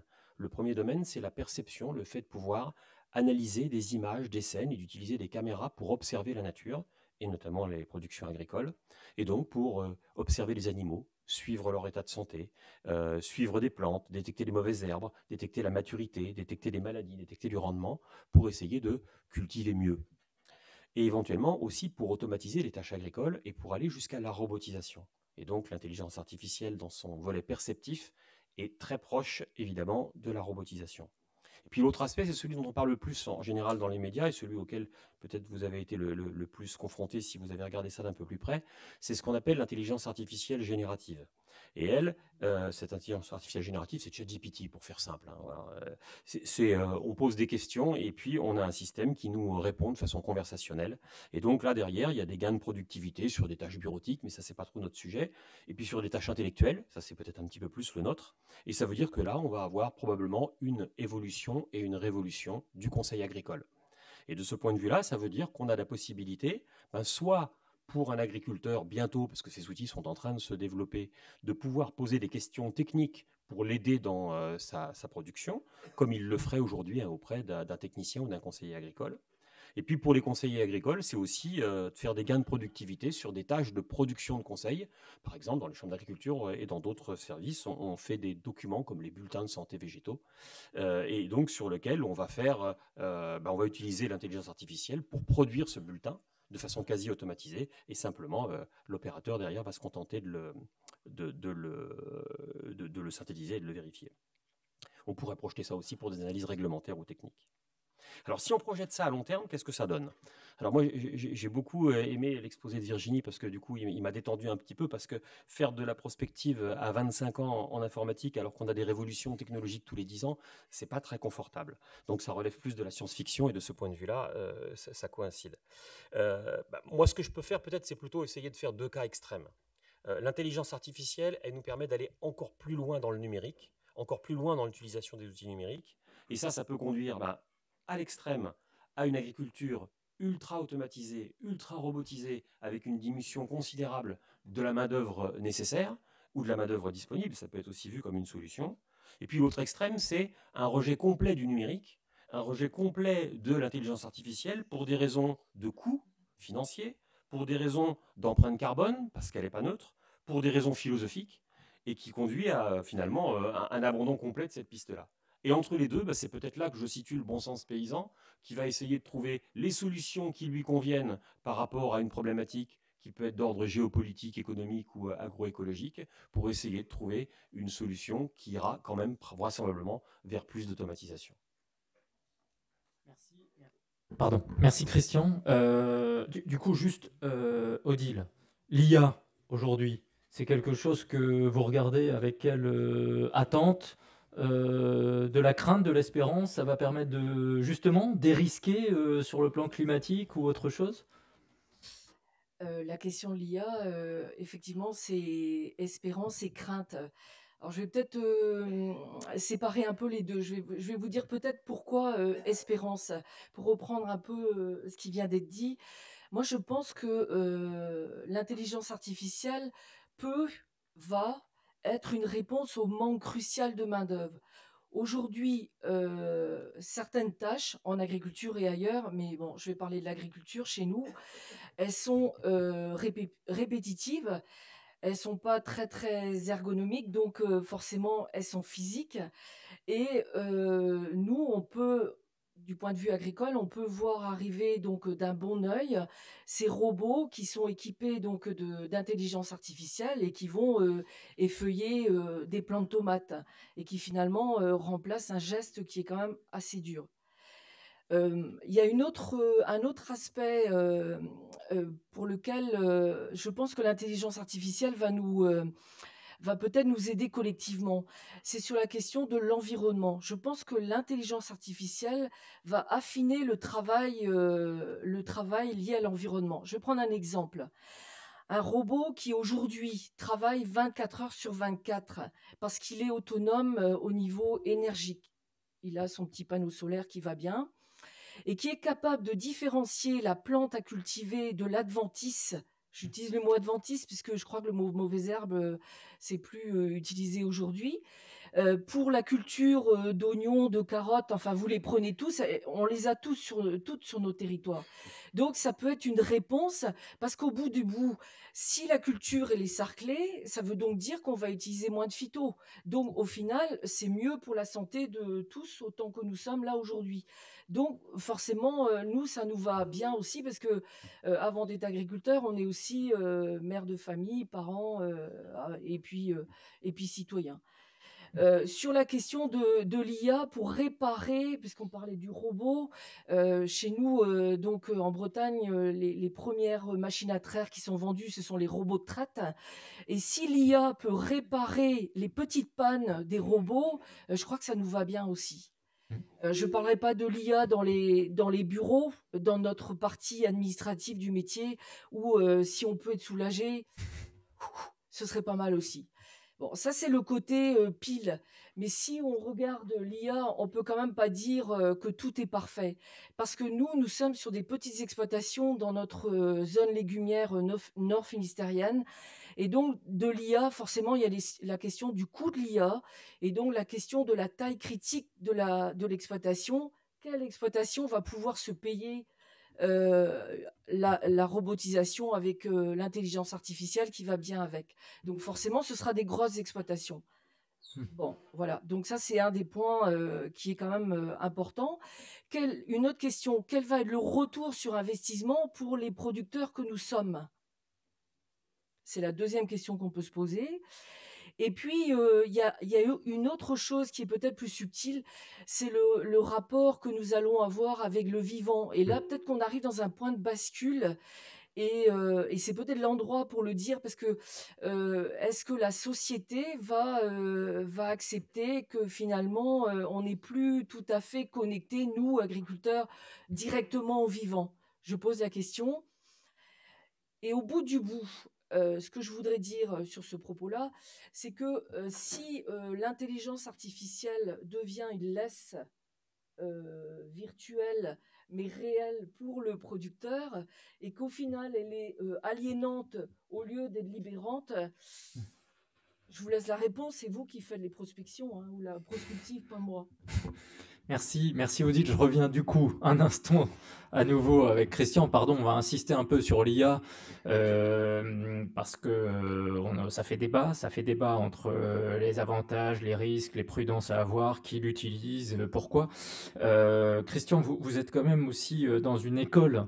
Comment vous préparez les jeunes ingénieurs autour de cette question d'IA et en même temps voilà, cette question du terrain, le bon sens, les vigilances à avoir, c'est un sujet qui vous préoccupe au-delà du travail empirique sur le sujet? Oui, alors complètement. D'abord, on travaille, nous, avec des étudiants, des élèves qui sont nés avec le numérique, hein, on dit les digital natives. Ils ont intégré l'intelligence artificielle beaucoup plus vite que nous, et donc ils ont commencé à s'en servir avant que les enseignants commencent même à l'utiliser. Et donc assez vite, il a fallu réguler et essayer de cadrer cette utilisation pour leur faire comprendre en quoi ça pouvait être utile et pas utile. Et donc on a besoin, on forme nos étudiants à un socle d'outils numériques, pas seulement l'intelligence artificielle. De plus en plus, on les forme aux enjeux de ces outils-là et aux contraintes qu'il peut y avoir derrière. Ils sont très sensibilisés aussi aux aspects environnementaux qui peuvent être liés à l'utilisation des outils numériques. Et puis, on se doit de les former, tous nos étudiants, tous nos élèves ingénieurs, à ces technologies, à ce socle d'outils numériques et aux outils les plus modernes qu'ils vont rencontrer dans leur profession auprès des agriculteurs, auprès des services dans lesquels ils travaillent. Et puis on forme également des ingénieurs double compétence, parce qu'on a besoin d'ingénieurs qui sont à la fois agronomes et spécialistes du numérique, parce que ce sont ceux qui vont développer les outils du futur et les adoptions et les usages du futur sur les outils technologiques qui sont en train d'être développés. Et donc, c'est la raison pour laquelle on essaye de faire en sorte de garder dans les sciences de l'ingénieur qui sont enseignées dans toutes les écoles d'ingénieurs en agronomie, ces technologies de base et de les faire évoluer vis-à-vis de l'intelligence artificielle. Merci Christian. Je profite pour signaler que l'agriculture déborde de ses espaces traditionnels à partir de la prochaine rentrée. L'IRIS, qui a une école, IRIS Sup, qui est évidemment la meilleure école à faire pour essayer de faire un peu de relations internationales et de cartographie du futur, aura dans son Master 2 un parcours sur les mondes agricoles et la sécurité alimentaire. Je le dis parce qu'il y a sans doute des ponts à jeter aussi avec les écoles d'ingénieurs agronomes et les écoles d'agriculture. Vu l'importance de décloisonner les approches, je crois que c'est très important. Un mot aussi, avant de revenir vers l'Asie centrale, je profite, quand on a l'animation d'un débat, on fait ce qu'on veut avec le temps. Ça permet aussi de combler les thèmes qui ne sont pas traités ce soir, mais qui sont dans le Déméter pour vous mettre en appétit. On parle beaucoup dans le Déméter 2025 de la finance du futur, des banques du futur. C'est important, le financement en agriculture, l'accompagnement, l'investissement, le financement de la recherche par ailleurs, de la formation, pourquoi pas. Il y a des batailles aujourd'hui mondiales sur le plan financier, sur le plan monétaire. Je vous invite à prêter attention à ce chapitre dans le Déméter. On fait évidemment des escales autour de pays à la fois incontournables ou parfois plus surprenants. Nous revenons évidemment sur les États-Unis dans cette édition. Actualité oblige. Nous faisons escale au Pakistan, 5e démographie mondiale, avec des enjeux évidemment immenses sur le plan de la sécurité alimentaire, et en même temps un pays qui est un pays qui produit énormément sur le plan agricole. Pakistan qui a un voisin, l'Inde, qui est encore plus gros démographiquement, qui est lui aussi très concerné par les violences du climat. Et nous nous attachons à regarder l'Inde à 2050, peut-être superpuissance dans beaucoup de domaines, mais peut-être impuissance agricole sur lequel il faudra être vigilant à l'horizon de 25 ans. On s'attarde aussi au marché du carbone, qui présente beaucoup d'opportunités aujourd'hui autour des questions agricoles. On s'intéresse aux banques génétiques, aux ressources génétiques terrestres, marines, parce qu'il y a des convoitises aujourd'hui dans le monde sur ces ressources qui sont un peu le coffre-fort de la future sécurité alimentaire mondiale. Si ces coffres-forts ne sont plus demain des biens communs partagés au niveau international, mais accaparés par quelques puissances ou quelques acteurs, évidemment, ça pose des questions par rapport à l'importance qui a été évoquée sur le plan des semences et des ressources génétiques. Et puis, il y a une grande question qui traverse ce Déméter 2025, qui est finalement autour du climat, sur lequel il y a des batailles et des adaptations à mener. Qui est le mieux placé? Est-ce que finalement, ce sont les systèmes très autoritaires, et donc nous regardons ce qui se passe dans le Golfe, où la démocratie n'est pas dominante, mais où les pouvoirs financiers sont extrêmement puissants aujourd'hui, avec des transitions et des investissements sur les questions agricoles et énergétiques qui interpellent quand on est en Europe, dans des systèmes démocratiques qui sont aujourd'hui challengés sur leur capacité à mener justement des batailles du temps long, que ce soit des batailles autour de la sécurité alimentaire ou des problématiques environnementales. Ce sujet traverse beaucoup le Déméter cette année, ça nous semblait important. Et puis il y a plein de choses à observer avec des choses techniques, mais par exemple les acides aminés et l'ultra-puissance de la Chine sur les acides aminés qui déterminent l'alimentation animale mondiale est quelque chose qui vaut le détour. Puisqu'on fait ce détour, revenons dans l'empire du milieu qui contre-attaque, l'Asie centrale, parce que tu nous as un peu frustrés, Mickaël. Tu nous as dit que cet espace du monde un peu méconnu, finalement, ça se rabiboche beaucoup ces dernières années. Mais bon, il y a quand même des ressources, il y a un potentiel agricole parfois sous-estimé. On ne les regarde pas toujours comme des pays qui produisent beaucoup. Et puis aussi, c'est des pays où on a l'impression, aujourd'hui, tout le monde qui projette de la logistique, des transports intercontinentaux, tout le monde regarde un peu l'Asie centrale. D'ici 2050, tout ça, ça peut donner quoi? En 3 minutes, ça va sans dire. Je vais peut-être partir sur quelque chose d'assez négatif, pessimiste, et pour filer un petit peu la métaphore climatique, enfin continuer sur le thème du changement climatique. Moi, je pense que ce qui va prédominer dans l'avenir centra-asiatique à horizon 2050, c'est les effets dévastateurs du réchauffement climatique, qui s'observent déjà en fait depuis un certain temps. Au cours du dernier demi-siècle, les principaux glaciers centra-asiatiques qui sont qu'on retrouve concentrés au Kyrgyzstan, dans le Tian Shan, et au Tadjikistan, dans le Pamir, ont perdu 30% de leur volume. 30% supplémentaires devraient disparaître au cours des 25 prochaines années si rien n'était fait pour endiguer le phénomène du réchauffement climatique. Ce qui fait craindre à un certain nombre d'experts, notamment de la Banque asiatique de développement, une diminution de l'ordre de 10 à 15% au cours des 25 prochaines années du débit des principaux fleuves centra-asiatiques, le Sir Daria qui prend sa source dans le Tian Shan et l'Amu Daria qui prend sa source dans le Pamir.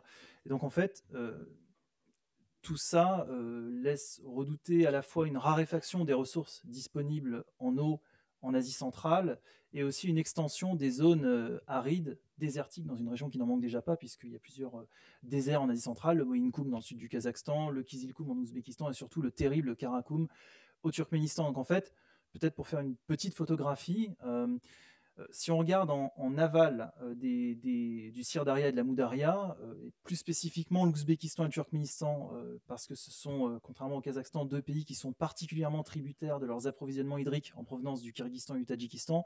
Ce sont en plus les deux pays les plus arides et de loin de l'Asie centrale, et deux pays dont l'agriculture est très fortement polarisé sur le coton, qui est une commodité agricole extraordinairement gourmande en eau, comme vous le savez. Ces deux pays-là vont souffrir, et en fait, l'urgence pour eux, le stress hydrique, sera accru même bien avant 2050. L'horizon, il est en 2028. Pourquoi ? Parce que les talibans, au sud de leur frontière avec l'Afghanistan, ont déjà entrepris la construction d'un canal, le canal de Koch-Tepa, qui dérive une partie des eaux de la Moudaria vers les terres arabes du nord afghan. Donc là, il y a vraiment un énorme problème à gérer pour les autorités et pour les agriculteurs, et pas que les cotonculteurs d'Ouzbékistan et du Turkménistan. Et en amont du Sir Daria et de la Moudaria, du côté du Kirghizistan et du Tadjikistan, les deux pays les plus petits d'Asie centrale, comme vous le voyez assez nettement sur la carte, et qui en tant que tels ont les surfaces agricoles utiles les plus modestes de la région.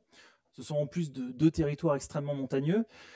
Les terres arables vont aller malheureusement en se rétrécissant, et le changement climatique aura un autre impact qui sera d'ordre énergétique sur ces deux pays, puisque ce sont les deux places fortes de la production en matière d'hydroélectricité en Asie centrale. Je crois que leur mix électrique respectif repose sur 65%, à hauteur de 65% sur l'hydroélectricité. Donc là aussi, il va y avoir un impact énergétique et donc climatique sur ces pays qui risquent d'être tentés d'avoir encore plus recours au charbon pour se chauffer et produire de l'électricité. Voilà pour un tableau négatif. On pourra y revenir dans le jeu de questions-réponses si tu veux, d'autres éléments prospectifs un petit peu plus optimistes pour l'Asie centrale.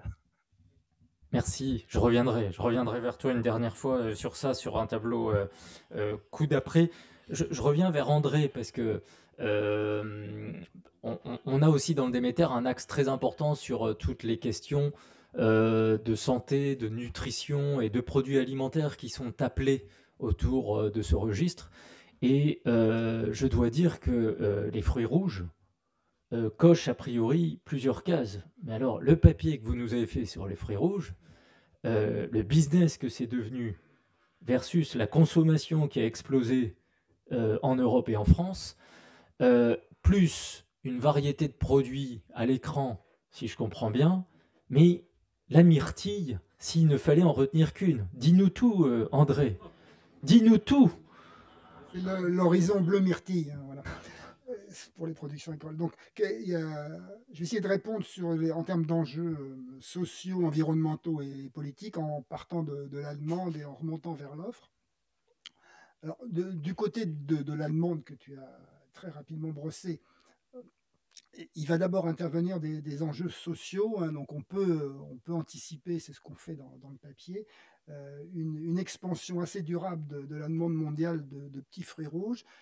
C'est lié à deux choses. D'une part, à la démographie, ce sont des produits qui sont liés à l'urbanisation et à la montée des classes moyennes. Donc ça s'est d'abord produit en Amérique du Nord et en Europe, et c'est en train de gagner le reste du monde dès qu'il y a des grandes villes. Donc c'est particulièrement le cas en Asie, en commencer par la Chine, mais c'est aussi le cas dans d'autres pays asiatiques. Et donc le deuxième moteur social de cette évolution de la demande, c'est les qualités intrinsèques, hein, des petits fruits rouges, et en particulier de la myrtille. D'une part, une disponibilité, hein, c'est des produits avec l'hémisphère nord et l'hémisphère sud qui sont disponibles toute l'année, qui sont relativement faciles qui sont devenus relativement faciles à transformer grâce à la technologie de réfrigération qui est désormais en place, qui sont très pratiques à utiliser sous forme de snacks. C'est devenu des substituts d'apéritifs et donc dont les qualités nutritionnelles sont en plus très appréciées, puisque voilà, c'est un produit de snack qui est peu calorique, qui a a priori un goût apprécié par la plupart des gens dans la plupart des pays, et puis qui dispose d'atouts nutritionnels, antioxydants, anticancéreux, paraît-il, bon pour la mémoire, soutiennent d'autres. La seule chose qui ne soit pas prouvée, c'est que ce soit bon pour la vue, contrairement à la légende qui voudrait que les pilotes de la RAF les utilisaient pour voir mieux la nuit. Mais donc rien ne prouve qu'ils mangeaient des myrtilles, et rien ne prouve donc que ce soit grâce à ça qu'on voit mieux la nuit. Donc, à part cette légende, tout le reste est fondé. Et donc, sur la demande, voilà, ça correspond aux attentes sociales. Entre la demande et l'offre, on observe en fait une montée des enjeux environnementaux avec une expression des attentes sociales sur de la durabilité. Et pour ces productions, en particulier les myrtilles, la durabilité, c'est d'abord l'économie de l'eau, la disponibilité en eau, hein.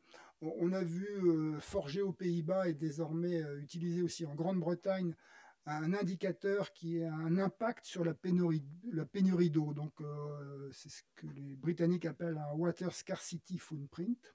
Et donc, au-delà du footprint water, qui serait la quantité d'eau nécessaire pour produire 1 kilo, on pondère cet indicateur par 2 autres facteurs très importants, qui sont d'abord l'environnement climatique du pays où on le produit, mais deuxièmement, c'est aussi important, l'impact de cette culture sur la disponibilité en eau. C'est-à-dire que 30 hectares de myrtille au Maroc, ce n'est pas la même chose que 3000 hectares de myrtille au Maroc. Et donc, ça s'exprime après en pourcentage, en impact sur la pénurie d'eau.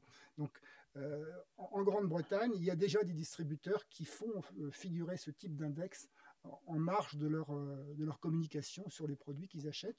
Donc voilà, sur la demande et sur l'offre, ces choses impactent fortement. Pour les petits fruits rouges qui nous occupent, c'est évidemment un enjeu d'adaptation. Et quand on voit les différents pays concurrents sur ce marché, on voit bien que des pays comme l'Ukraine et la Pologne, sur ce type d'indicateurs, seront mieux placés à terme que le Maroc et l'Espagne, hein, puisque la disponibilité en eau, le besoin en eau sera plus faible, la disponibilité en eau plus abondante.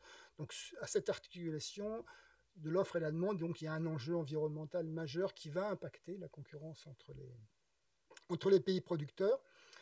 Et enfin, sur les enjeux politiques et le lien avec les petits fruits rouges, il y a clairement un impact des politiques agricoles sur la compétitivité globale des petits fruits rouges.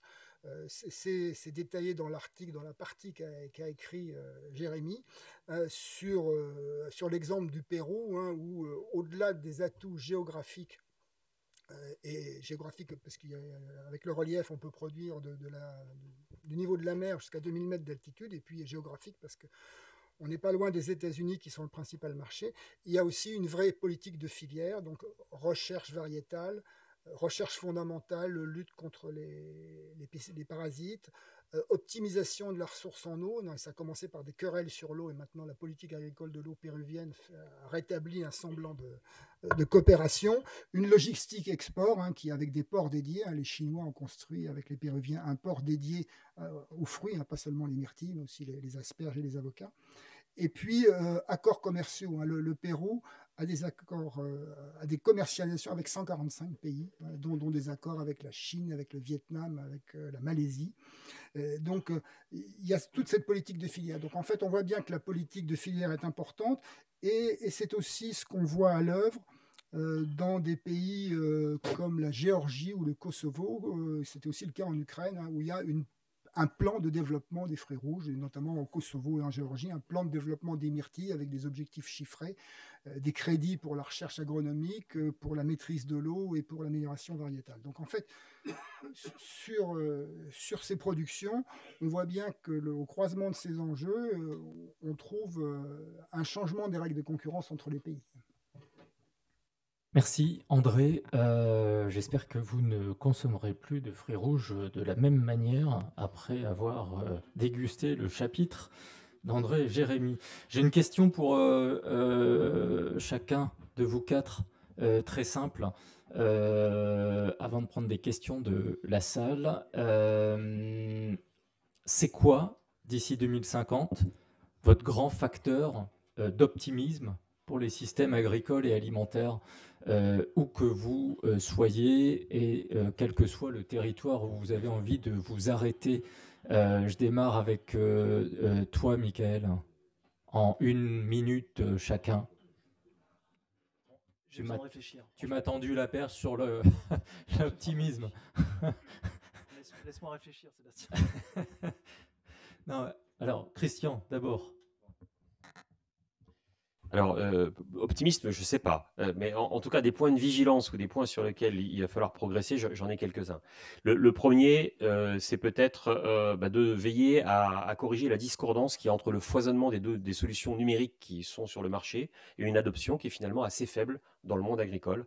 Et donc là, il y a probablement une question de retour sur investissement qui était évoquée par Odile tout à l'heure, qui est à voir pour essayer de faire progresser un peu les choses.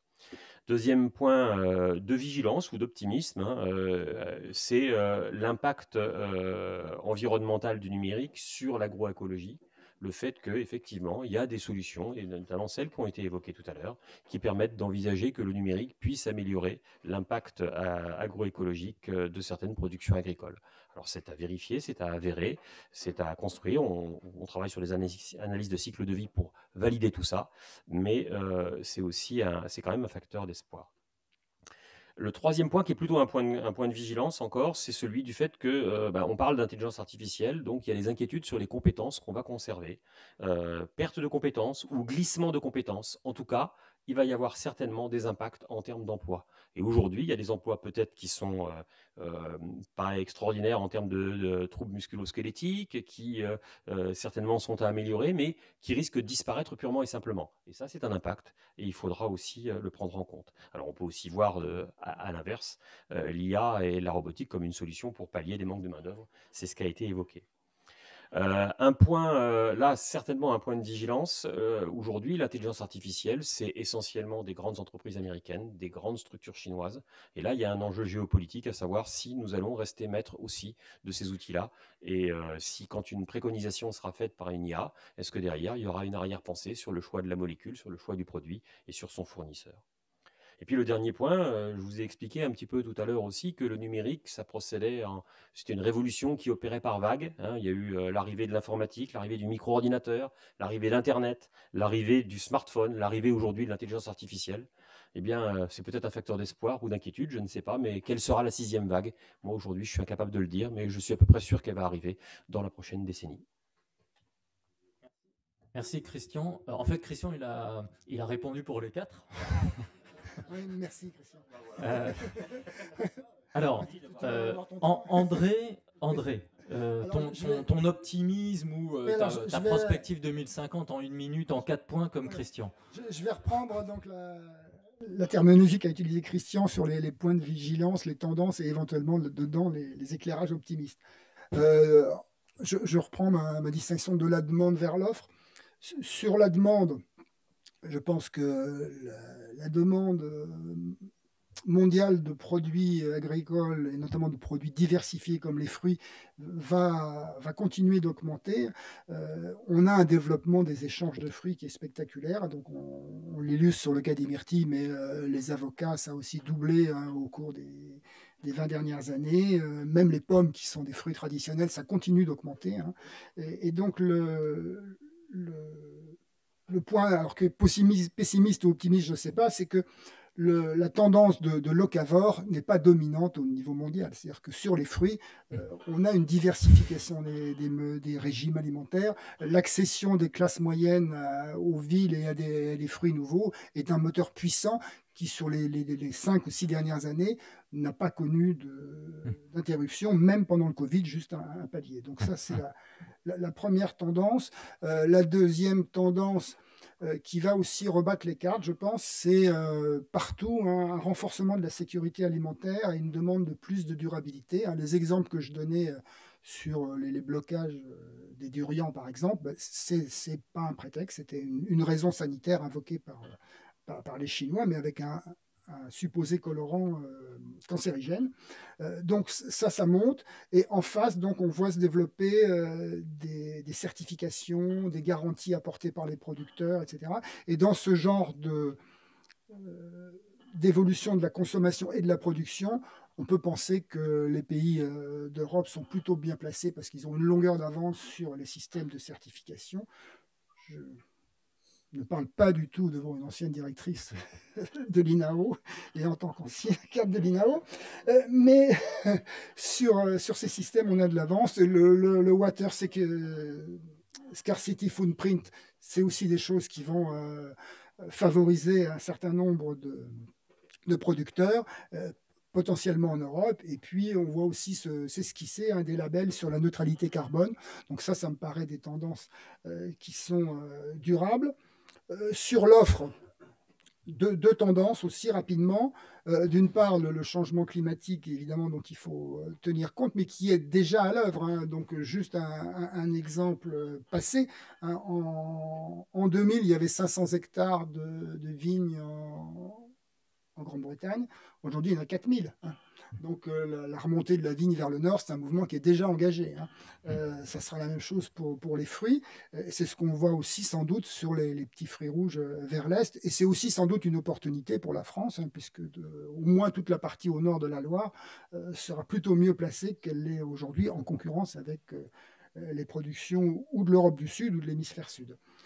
Donc sur le changement des pratiques, dernière tendance, je ne reprends pas ce qu'a dit mon voisin, mais en effet, on peut penser qu'il y a un triptyque de progrès qui va vraiment faire évoluer les conditions de production. Le triptyque, je vois génétique, robotique et numérique. J'ai compris que la robotique était une partie du numérique. Et donc, pour les petits fruits rouges qui étaient notre objet, on peut penser qu'un des handicaps importants des productions d'Europe occidentale, qui est le coût de la main-d'œuvre, puisque dans une production de myrtilles, on a 50% de main-d'œuvre, un ouvrier qui récolte les myrtilles, c'est de 4 à 5 kilos à l'heure, hein, donc c'est très très peu. Donc la mécanisation peut changer la donne et rebattre à terme les cartes entre les pays producteurs. Donc voilà les tendances que je vois avec quelques espoirs. Donc urbanisation, sécurité alimentaire, adaptation au changement climatique et intégration du progrès. Merci André. Je file direct Mickaël en 1 minute et Odile pour garder 5-6 minutes de questions avec la salle. Donc préparez vos mains. 1 minute. 1 minute. Ok. Alors les facteurs d'optimisme pour ce qui concerne l'agriculture en Asie centrale, je dirais déjà que le contexte d'ouverture internationale de la région sous l'effet du retour au pouvoir des talibans, mais aussi et surtout des sanctions, de l'alourdissement des sanctions contre l'économie russe, peut rejaillir positivement sur une montée en compétences au niveau des agricultures centra-asiatiques. Par exemple, le Kazakhstan pourrait prochainement se mettre à produire des drones agricoles en coopération avec la Chine. L'Ouzbékistan dialogue avec la Malaisie pour coproduire de la viande halal. Le Turkménistan collabore de plus en plus avec les Israéliens en matière de micro-irrigation. Il y a aussi un autre point qui est finalement un peu plus consubstantiel au géant agricole kazakhstanais, qui est la volonté de se lancer à l'assaut de nouveaux marchés. En 2023, le Kazakhstan, après une pause de 13 ans, s'est remis à exporter du blé vers l'Égypte et voit ce pays comme une porte d'entrée vers d'autres marchés africains qui ont été ébranlés par des ruptures d'approvisionnement céréalières en provenance de Russie et ou d'Ukraine. Mais le Kazakhstan s'est aussi mis, par exemple, l'année dernière à exporter de l'orge et du maïs vers l'Iran et des petits pois en Afghanistan, un pays vers lequel il exporte traditionnellement pas mal de blé et de la farine. Donc à voir ce qui va se passer. Il y a un intérêt kazakhstanais pour la Mongolie, notamment en matière de traitement de cuir et de laine. Donc là aussi, il peut y avoir un échange de know-how. Ce qu'il faut noter dans un élan vertueux de la part de ces pays, notamment du Kazakhstan, une fois encore, c'est des moyens qui sont mis pour le développement des technologies d'économie d'eau, qui sont insuffisamment généralisées en fait dans l'agriculture assez peu irriguée de ce pays, mais aussi une volonté de développer les capacités de transformation. Ça, c'est un objectif très clair qui a été assigné par les autorités. Et enfin, pour être très court, je dirais que ce qui est intéressant, c'est qu'il y a de nouvelles filières qui sont en train d'apparaître dans les agricultures centra-asiatiques. Je pense aux cultures sous serre au Kazakhstan et au Turkménistan, et aussi à des ambitions assez élevées au Kirghizistan pour ce qui concerne le développement de l'agriculture biologique, avec notamment la région de Chouy au nord, frontalière du Kazakhstan, qui est en train de devenir un pôle d'excellence en matière de culture de myrtille. Voilà. Merci beaucoup. Je comprends mieux pourquoi tu voulais bien réfléchir sur le point. Merci. Odile. Moi, j'ai beaucoup trop de temps avec 1 minute pour les facteurs d'optimisme. Parce que si je réfléchis demain, je pense aujourd'hui, forcément. Et je pense que la population aura toujours besoin de se nourrir, de s'habiller, de se chauffer, d'isoler les maisons. Et là, pour moi, l'agriculture coche toutes les cases. Voilà, c'est fini. Merci Odile.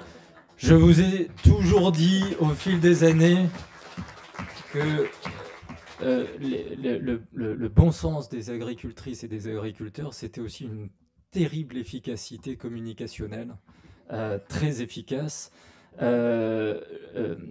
Et vous comprenez aussi qu'il n'y a que dans le Déméter où vous pouvez passer quand même de la fiction avec Virginie, à l'intelligence artificielle avec Christian, aux myrtilles avec André, au cuir avec Michael, avec un petit détour par le Kazakhstan ou l'Ouzbékistan, jusqu'au Finistère et ces mots importants rappelés de manière concise. Qui a envie de poser une question, sachant que j'ai reçu plein d'SMS pour essayer de me soudoyer, de me corrompre. Donc, je vais essayer de prendre visuellement. Je prends une question. Monsieur, vous avez déjà un micro. Ouais, ouais. Alors là, je ne sais pas comment vous avez fait. Bravo. Il était à côté de moi. Merci des questions courtes. Merci de vous présenter idéalement. C'est toujours plus sympa. Bonsoir, moi c'est Thomas. Je voudrais juste revenir sur les pénuries d'eau. Je me demandais si c'est pas le plus grand risque pour l'humanité en fait, les pénuries d'eau.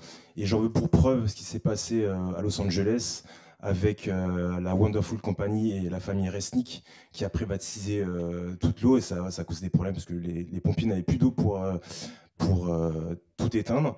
Donc je voulais savoir votre avis sur ça et votre retour. Merci. Merci. Autre question ici. Hop. Oui, bonsoir Yasmine Seguirad du SIAM. Moi j'avais une question par rapport à la souveraineté alimentaire. On entend beaucoup parler de ce mot sans finalement savoir si on se réfère à de l'autosuffisance ou si c'est le fait de diversifier ou de sécuriser ses approvisionnements. Alors moi je voulais savoir si à l'horizon 2050 vous aviez un peu une idée de ce que pouvaient être les principales caractéristiques de cette souveraineté alimentaire et est-ce que selon vous on pourrait voir émerger par exemple des logiques plutôt régionales avec une solidarité alimentaire au niveau de la région qui miserait par exemple sur des complémentarités entre des États voisins. Merci de cette question. Madame, ici, vous avez un micro, allez-y. Ouais, bonsoir Cécile. Moi je voulais savoir, je suis un peu étonnée que vous n'ayez pas plus parlé de l'Afrique, parce que c'est quand même un continent en 2100 à peu près, en gros ils vont être 1,6 milliard. En Afrique, aujourd'hui, l'alimentation, en tout cas, je ne pense pas que la solution d'avenir, ce soit la myrtille. Et c'est quand même, on a vu lors de la crise alimentaire 2008-2009, quand même, quand la Thaïlande a stocké du riz, les crises sociales que ça a engendré en Afrique. C'est important de faire le lien quand même entre agriculture, alimentation et alimentation, problèmes sociaux et immigration, etc., etc. Et du coup, la population de l'Afrique, elle double tous les 25 ans. Et quand on y va, on se rend compte que, je sais pas, 40 ans après, dans des coins, moi là, je suis retournée 20 ans après à Madagascar, je viens de passer 14 mois en Angola, 30 ans, 40 ans après, elle n'a pas évolué. Donc, je sais pas, le changement climatique aussi, il est souvent érigé en cause. De mon point de vue, c'est une conséquence. Et il y a beaucoup d'autres causes. Alors, je ne suis pas du tout climato-sceptique, c'est pas ça que je dis, mais je veux dire, on érige le changement climatique comme si c'était à cause de tout. Même si le changement climatique, on l'avait figé il y a 40 ans, on imagine, hein, c'est une hypothèse, il n'est pas évolué, malheureusement, les agriculteurs dans beaucoup de pays du monde, ils n'auraient toujours pas à manger. Donc il y a beaucoup d'autres problèmes. Voilà, donc c'est pas vraiment une question, c'est des remarques, mais je pense que ça fera réagir quand même. Merci beaucoup. Merci. Là-haut, il y avait une main tendue. Là-haut, monsieur, debout. Puisqu'on n'a pas pris de gens debout, allez-y.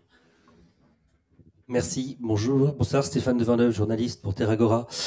Vous n'avez pas évoqué dans votre exposé la richesse des océans. En fait, en termes d'aquaculture, en termes de ressources de molécules pour la santé d'eux-mêmes, je crois que vous avez un chapitre sur la santé dans le Déméter. Donc je voulais savoir ce que vous en pensiez en termes de vivier, à la fois pour une alimentation plus saine et à la fois pour une santé meilleure. Allez, je prends une dernière question devant. Et à droite pour finir, ça fera 6 questions. Bonjour à tous. On a peu parlé finalement de la PAC, qui est un grand enjeu notamment pour Odile, du coup ici présent. Du coup, c'est une question prospective sur la PAC. Que va-t-elle devenir d'ici 2050, notamment avec la probable entrée de l'Ukraine, ou en tout cas les élargissements très probables à d'autres pays. On la supprime, on la garde. Que faire des aides publiques? Merci. Dernière main levée ici, monsieur.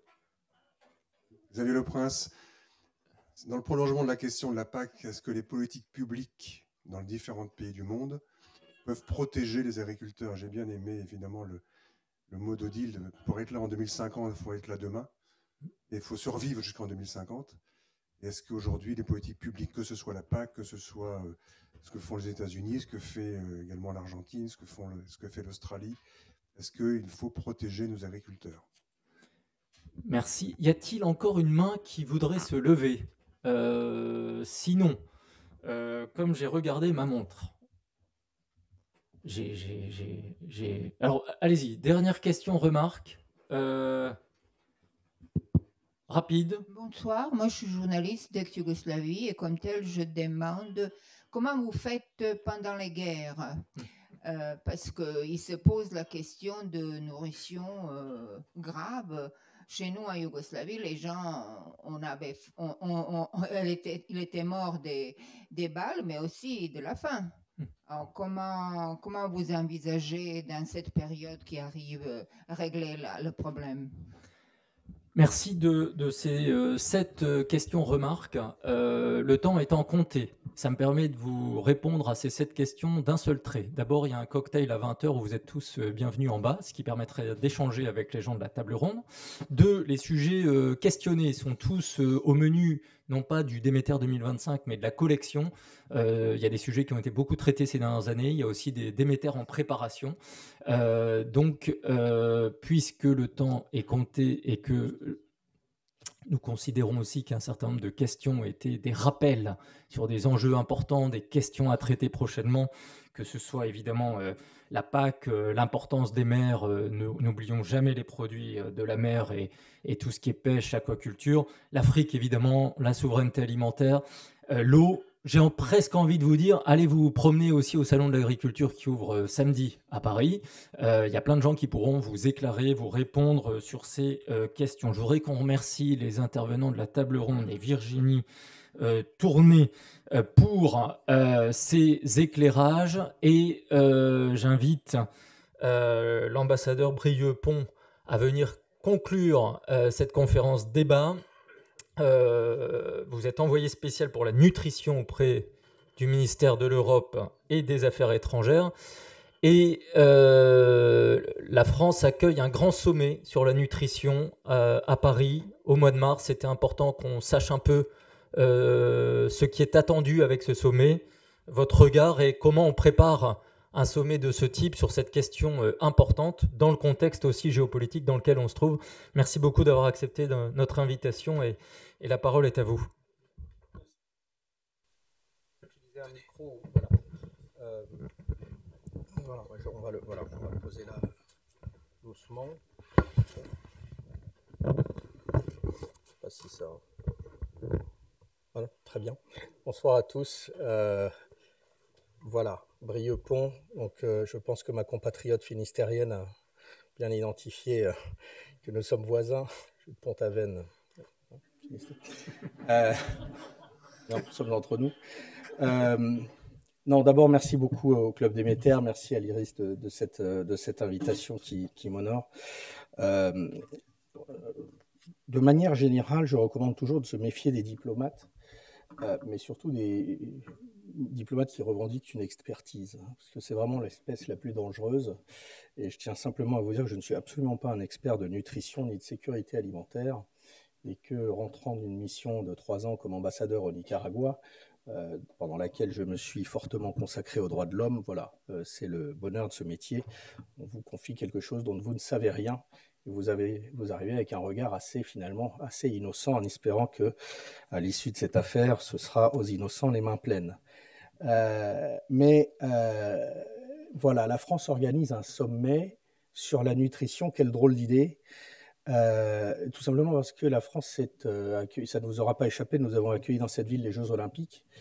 Et depuis 2012, il revient au pays qui organise les Jeux Olympiques et Paralympiques d'organiser dans la foulée de ces Jeux un sommet qui est dédié à la nutrition. Alors, c'est une idée britannique qui n'a pas été suivie des faits, puisque les Brésiliens n'ont tout simplement pas organisé de sommet sur la nutrition. Ils s'étaient occupés à d'autres problèmes, ce qui fait que ce sommet est organisé un peu à la va-vite à Milan. Et puis, après les 23 milliards de dollars levés lors de l'édition de Londres, et des 3 milliards de dollars levés de l'édition de Milan, eh bien, nous avons une édition en ligne à Tokyo en 2021 qui permet la levée de 42,6 milliards de dollars, ce qui est juste absolument astronomique en termes d'aide publique au développement. Ça représente à peu près un quart de l'aide publique au développement dans le monde. Donc vous vous retrouvez finalement face à un Annapurna ou un Everest à escalader, d'autant plus impressionnant que finalement ce processus N4G, donc Nutrition for Growth, nutrition pour la croissance, est hautement vulnérable. Pourquoi il est hautement vulnérable? D'abord, pour une première raison, je voulais mentionner, c'est que tous les pays en charge ne l'ont pas organisé.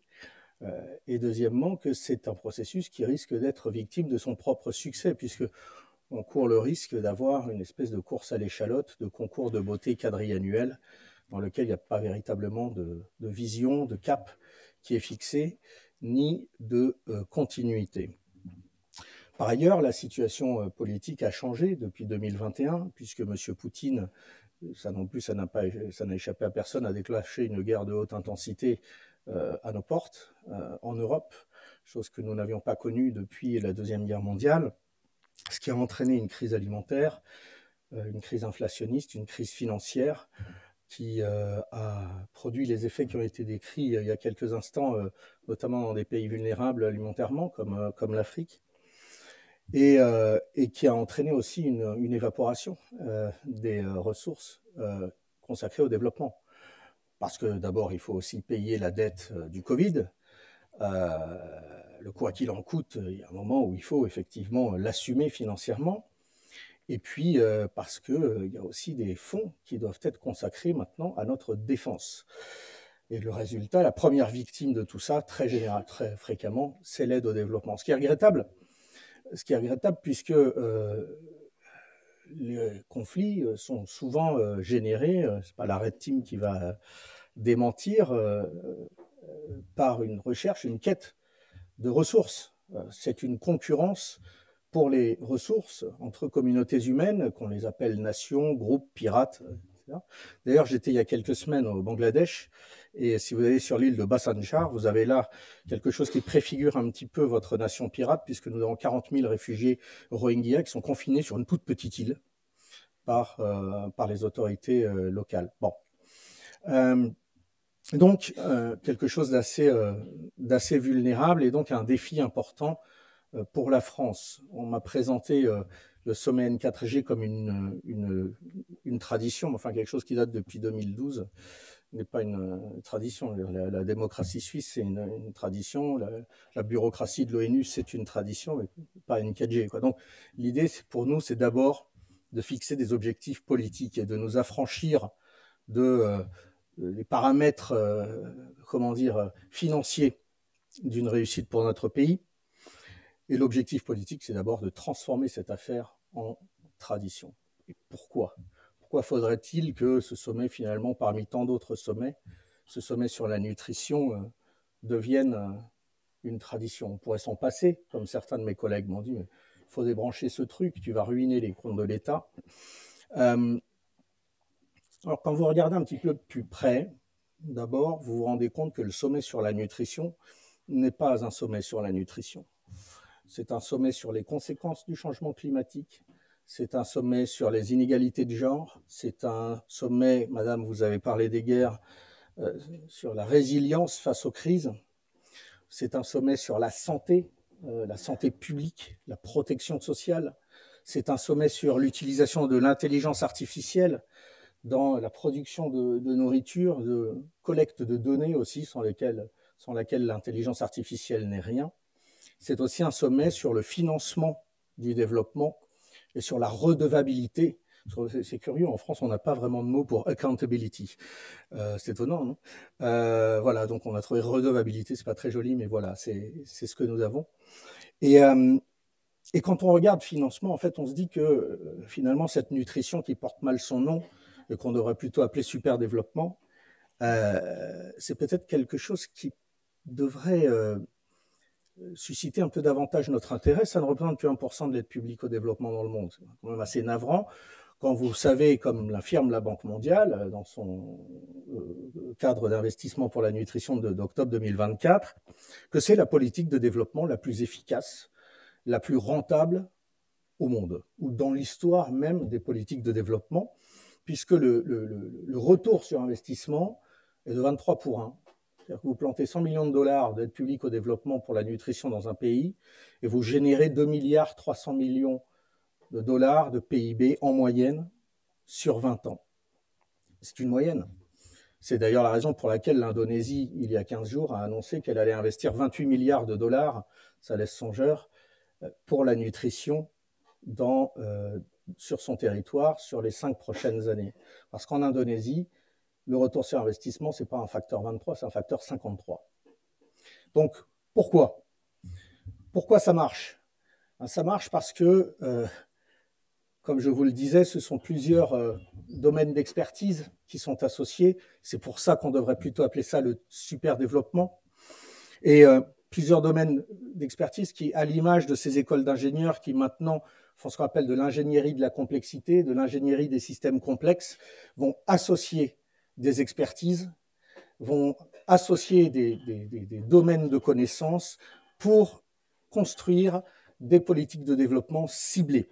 Des politiques de développement ciblées sur une problématique donnée dans un pays donné par rapport à une communauté donnée, où on va pouvoir faire de la sociologie, on va pouvoir faire de l'anthropologie, on va pouvoir faire de l'urbanisme, on va pouvoir travailler sur l'agroécologie, sur l'adaptation au changement climatique, la lutte contre la dégradation des sols, la promotion du lait maternel, qui a un impact scientifique avéré, et je précise que toute la philosophie de nutrition pour la croissance, c'est de n'avancer que sur des éléments qui soient validés scientifiquement.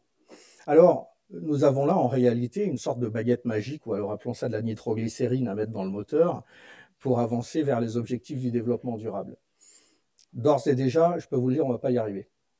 On ne va pas y arriver, c'est trop tard, on s'est mal pris, mais ce n'est pas une raison pour s'arrêter de courir, ce n'est pas une raison pour essayer de faire un temps, comme on pourrait dire dans un stade d'athlétisme.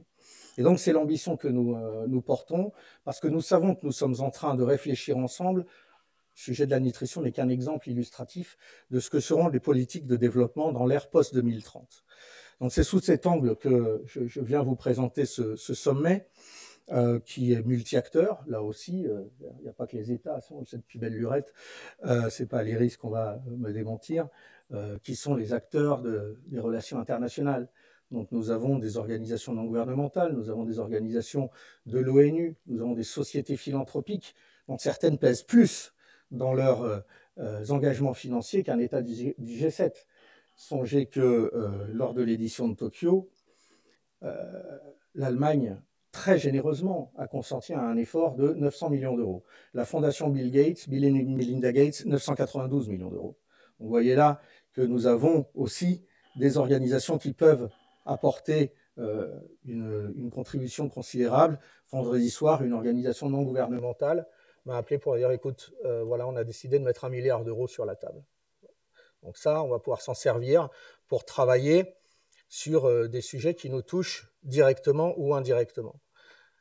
Quand vous travaillez sur un sujet comme le sommet nutrition pour la croissance, vous entrez dans un monde où le scandale Orpea et le traité sur le Mercosur ont un lien, où les 40 000 gosses qui vont mourir cette année en Corne de l'Afrique, dans la région de Lobok, tout près sur les bords de la mer Rouge, à Djibouti, et les 80% d'obèses parmi les jeunes Américains qui sont une menace pour la sécurité nationale de leur pays, tout simplement parce que l'armée américaine ne peut plus recruter. Ça, c'est aussi un sujet qu'il va falloir traiter avec la Red Team. Tout cela est interconnecté parce que ça touche finalement à ce que nous mangeons. Ça touche à la façon dont nous voulons nous épanouir. Vous avez des pays qui sont plombés par la malnutrition sur des générations. Je vais vous donner l'exemple du Guatemala. Dans certaines régions du Guatemala, vous avez 70% de la population qui est en retard de croissance. Ce n'est pas seulement le Guatemala, c'est l'Amérique centrale. Quand vous avez un retard de croissance dû à la malnutrition, vous avez très généralement, très fréquemment aussi, un retard intellectuel. qui est associé. Les enfants des personnes qui sont affectées par ces retards n'auront pas besoin d'être mal nourris pour développer eux-mêmes cet art. Vous comparez les populations d'Amérique centrale qui ont migré aux États-Unis par rapport aux populations d'Amérique centrale qui y sont restées, en 75 ans, celles qui sont aux États-Unis ont gagné 17 cm de taille. Donc vous avez là un exemple de ce que la lutte contre la malnutrition peut faire, c'est-à-dire de casser les vulnérabilités qui empêchent des populations de construire le socle de résilience dont elles ont besoin pour ensuite mettre en œuvre des politiques de développement plus ambitieuses. Et grâce à ces retours sur investissement très importants qui sont constatés par des économistes de la santé, nous savons aussi que dans un contexte d'épuisement de nos ressources financières, nous pouvons faire plus avec moins, et c'est très encourageant. S'agissant, nous, de l'Europe, j'étais il y a quelques jours à une conférence d'un ancien ministre de l'Agriculture, qui par ailleurs un bon ami, Julien de Normandie. Nous voyons vraiment les enjeux qui affectent un continent comme le nôtre. C'est la raison pour laquelle je mentionnais le Mercosur. Et il me racontait que lorsqu'il était en poste en Égypte, l'un de ses enfants était tombé malade. Et le médecin lui dit, il faudrait que vous trouviez des antibiotiques, mais choisissez quand même la bonne pharmacie parce que il y a parfois des médicaments qui sont contrefaits, faites attention. Et Julien demande à la dame qui travaillait chez lui à faire le ménage et elle lui dit, oh mais il faut aller les acheter au supermarché. Comment? Au supermarché? Mais des antibiotiques, je ne savais pas commander des antibiotiques au supermarché. Non, non, non, il faut acheter du poulet parce qu'il est importé du Brésil. Et là, il y a des antibiotiques dans le poulet. Nous, on se soigne avec du poulet. Il y a des grandes tendances aussi qu'on observe aux États-Unis. Par exemple, maintenant, on commence à vendre des appartements sans cuisine. Pourquoi faire quand on peut se faire livrer? Donc, tout un tas de choses que nous sommes en train de regarder. Ce sommet, et je vais être bref, parce que vous avez indiqué qu'il y avait un cocktail. Alors moi, comme diplomate, évidemment, c'est tout de suite je ne sais pas s'il y a des Ferrero, mais enfin, c'est très mauvais pour la nutrition, c'est pas bon du tout. Simplement, vous dire que lors de ce sommet qui va rassembler donc un peu plus d'une centaine d'États et plusieurs dizaines d'organisations, on va essayer quand même de se tourner aussi vers le public. Il y aura un village des solutions qui sera ouvert avec des solutions innovantes, disruptives, donc au parc Javel André Citroën du 26 au 28 mars. Je vous invite à venir le visiter. Une conférence scientifique organisée par l'AFD. Un forum orienté vers le monde des affaires. Alors je dis orienté vers le monde des affaires parce que c'est important. D'abord le monde des affaires, on va expliquer le secteur. Le privé c'est le problème. Si le privé c'est le problème, dans ce cas-là, il fait partie de la solution. On vit dans le monde réel. Donc pour engager avec le secteur privé, qui est très divers. Parce que le secteur privé, c'est madame agricultrice jusqu'à Cargill ou Coca-Cola qui pompent les nappes phréatiques en Amérique latine et résultat, les gamins n'ont pas d'autre choix que de boire du Coca-Cola dans leur biberon. Donc, c'est une réalité très, très diverse. Et ce forum qui s'appellera La nutrition, c'est l'affaire de tous, permettra justement à la société civile et notamment aux organisations de consommateurs et aux entreprises du secteur privé d'essayer, nous espérons, de s'entendre sur une feuille de route. La participation de la jeunesse aussi, du monde entier, sera valorisée. Et il y aura beaucoup d'occasions. Je vous invite à venir consulter bientôt. Normalement, le programme doit être mis en ligne ce soir, j'espère, sur le site Nutrition for Growth. Alors voilà, c'est en anglais. Désolé, vous me décapiterez si vous voulez, mais c'est un héritage britannique. Et de consulter le programme qui sera mis en ligne dans les jours qui viennent. Donc, pour nous, c'est un sujet important. Très présomptueusement, j'ai tendance à dire que c'est le sommet des sommets, alors qu'en fait, c'est le petit canard parmi tous les sommets qui sont organisés, les conférences qui sont organisées cette année, parce qu'en fait, nous sommes liés à tout cela. Nous avons un lien avec la conférence des Nations Unies sur les océans, parce que nous parlons de ce qu'on appelle les Blue Foods, le sujet a été soulevé tout à l'heure. Nous avons un lien avec le sommet diplomatie féministe de juin, nous avons un lien avec la conférence pour le financement du développement de Séville, nous avons un lien avec le domaine, avec le sommet sur l'intelligence artificielle qui vient de se terminer, un lien avec toutes les conférences consacrées aux crises qui malheureusement frappent notre planète, crise géopolitique qui nous mobilise également.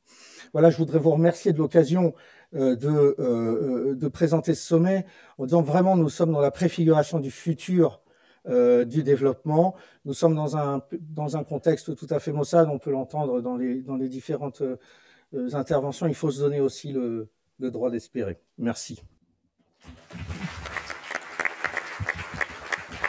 Et pour ceux qui sont intéressés, j'ai amené quelques brochures de propagande que je vous remettrai gracieusement. Merci, monsieur l'ambassadeur.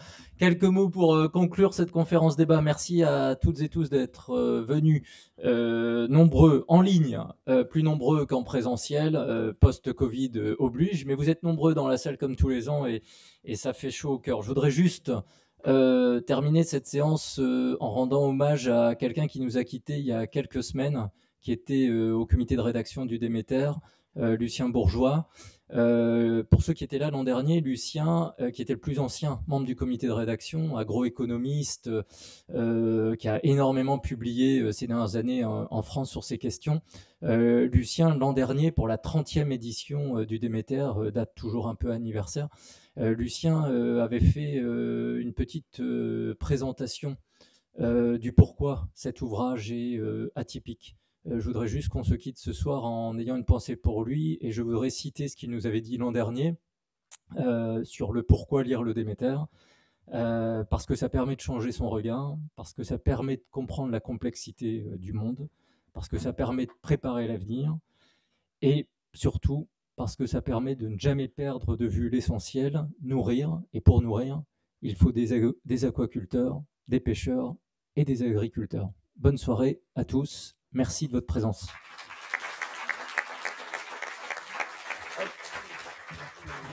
Merci.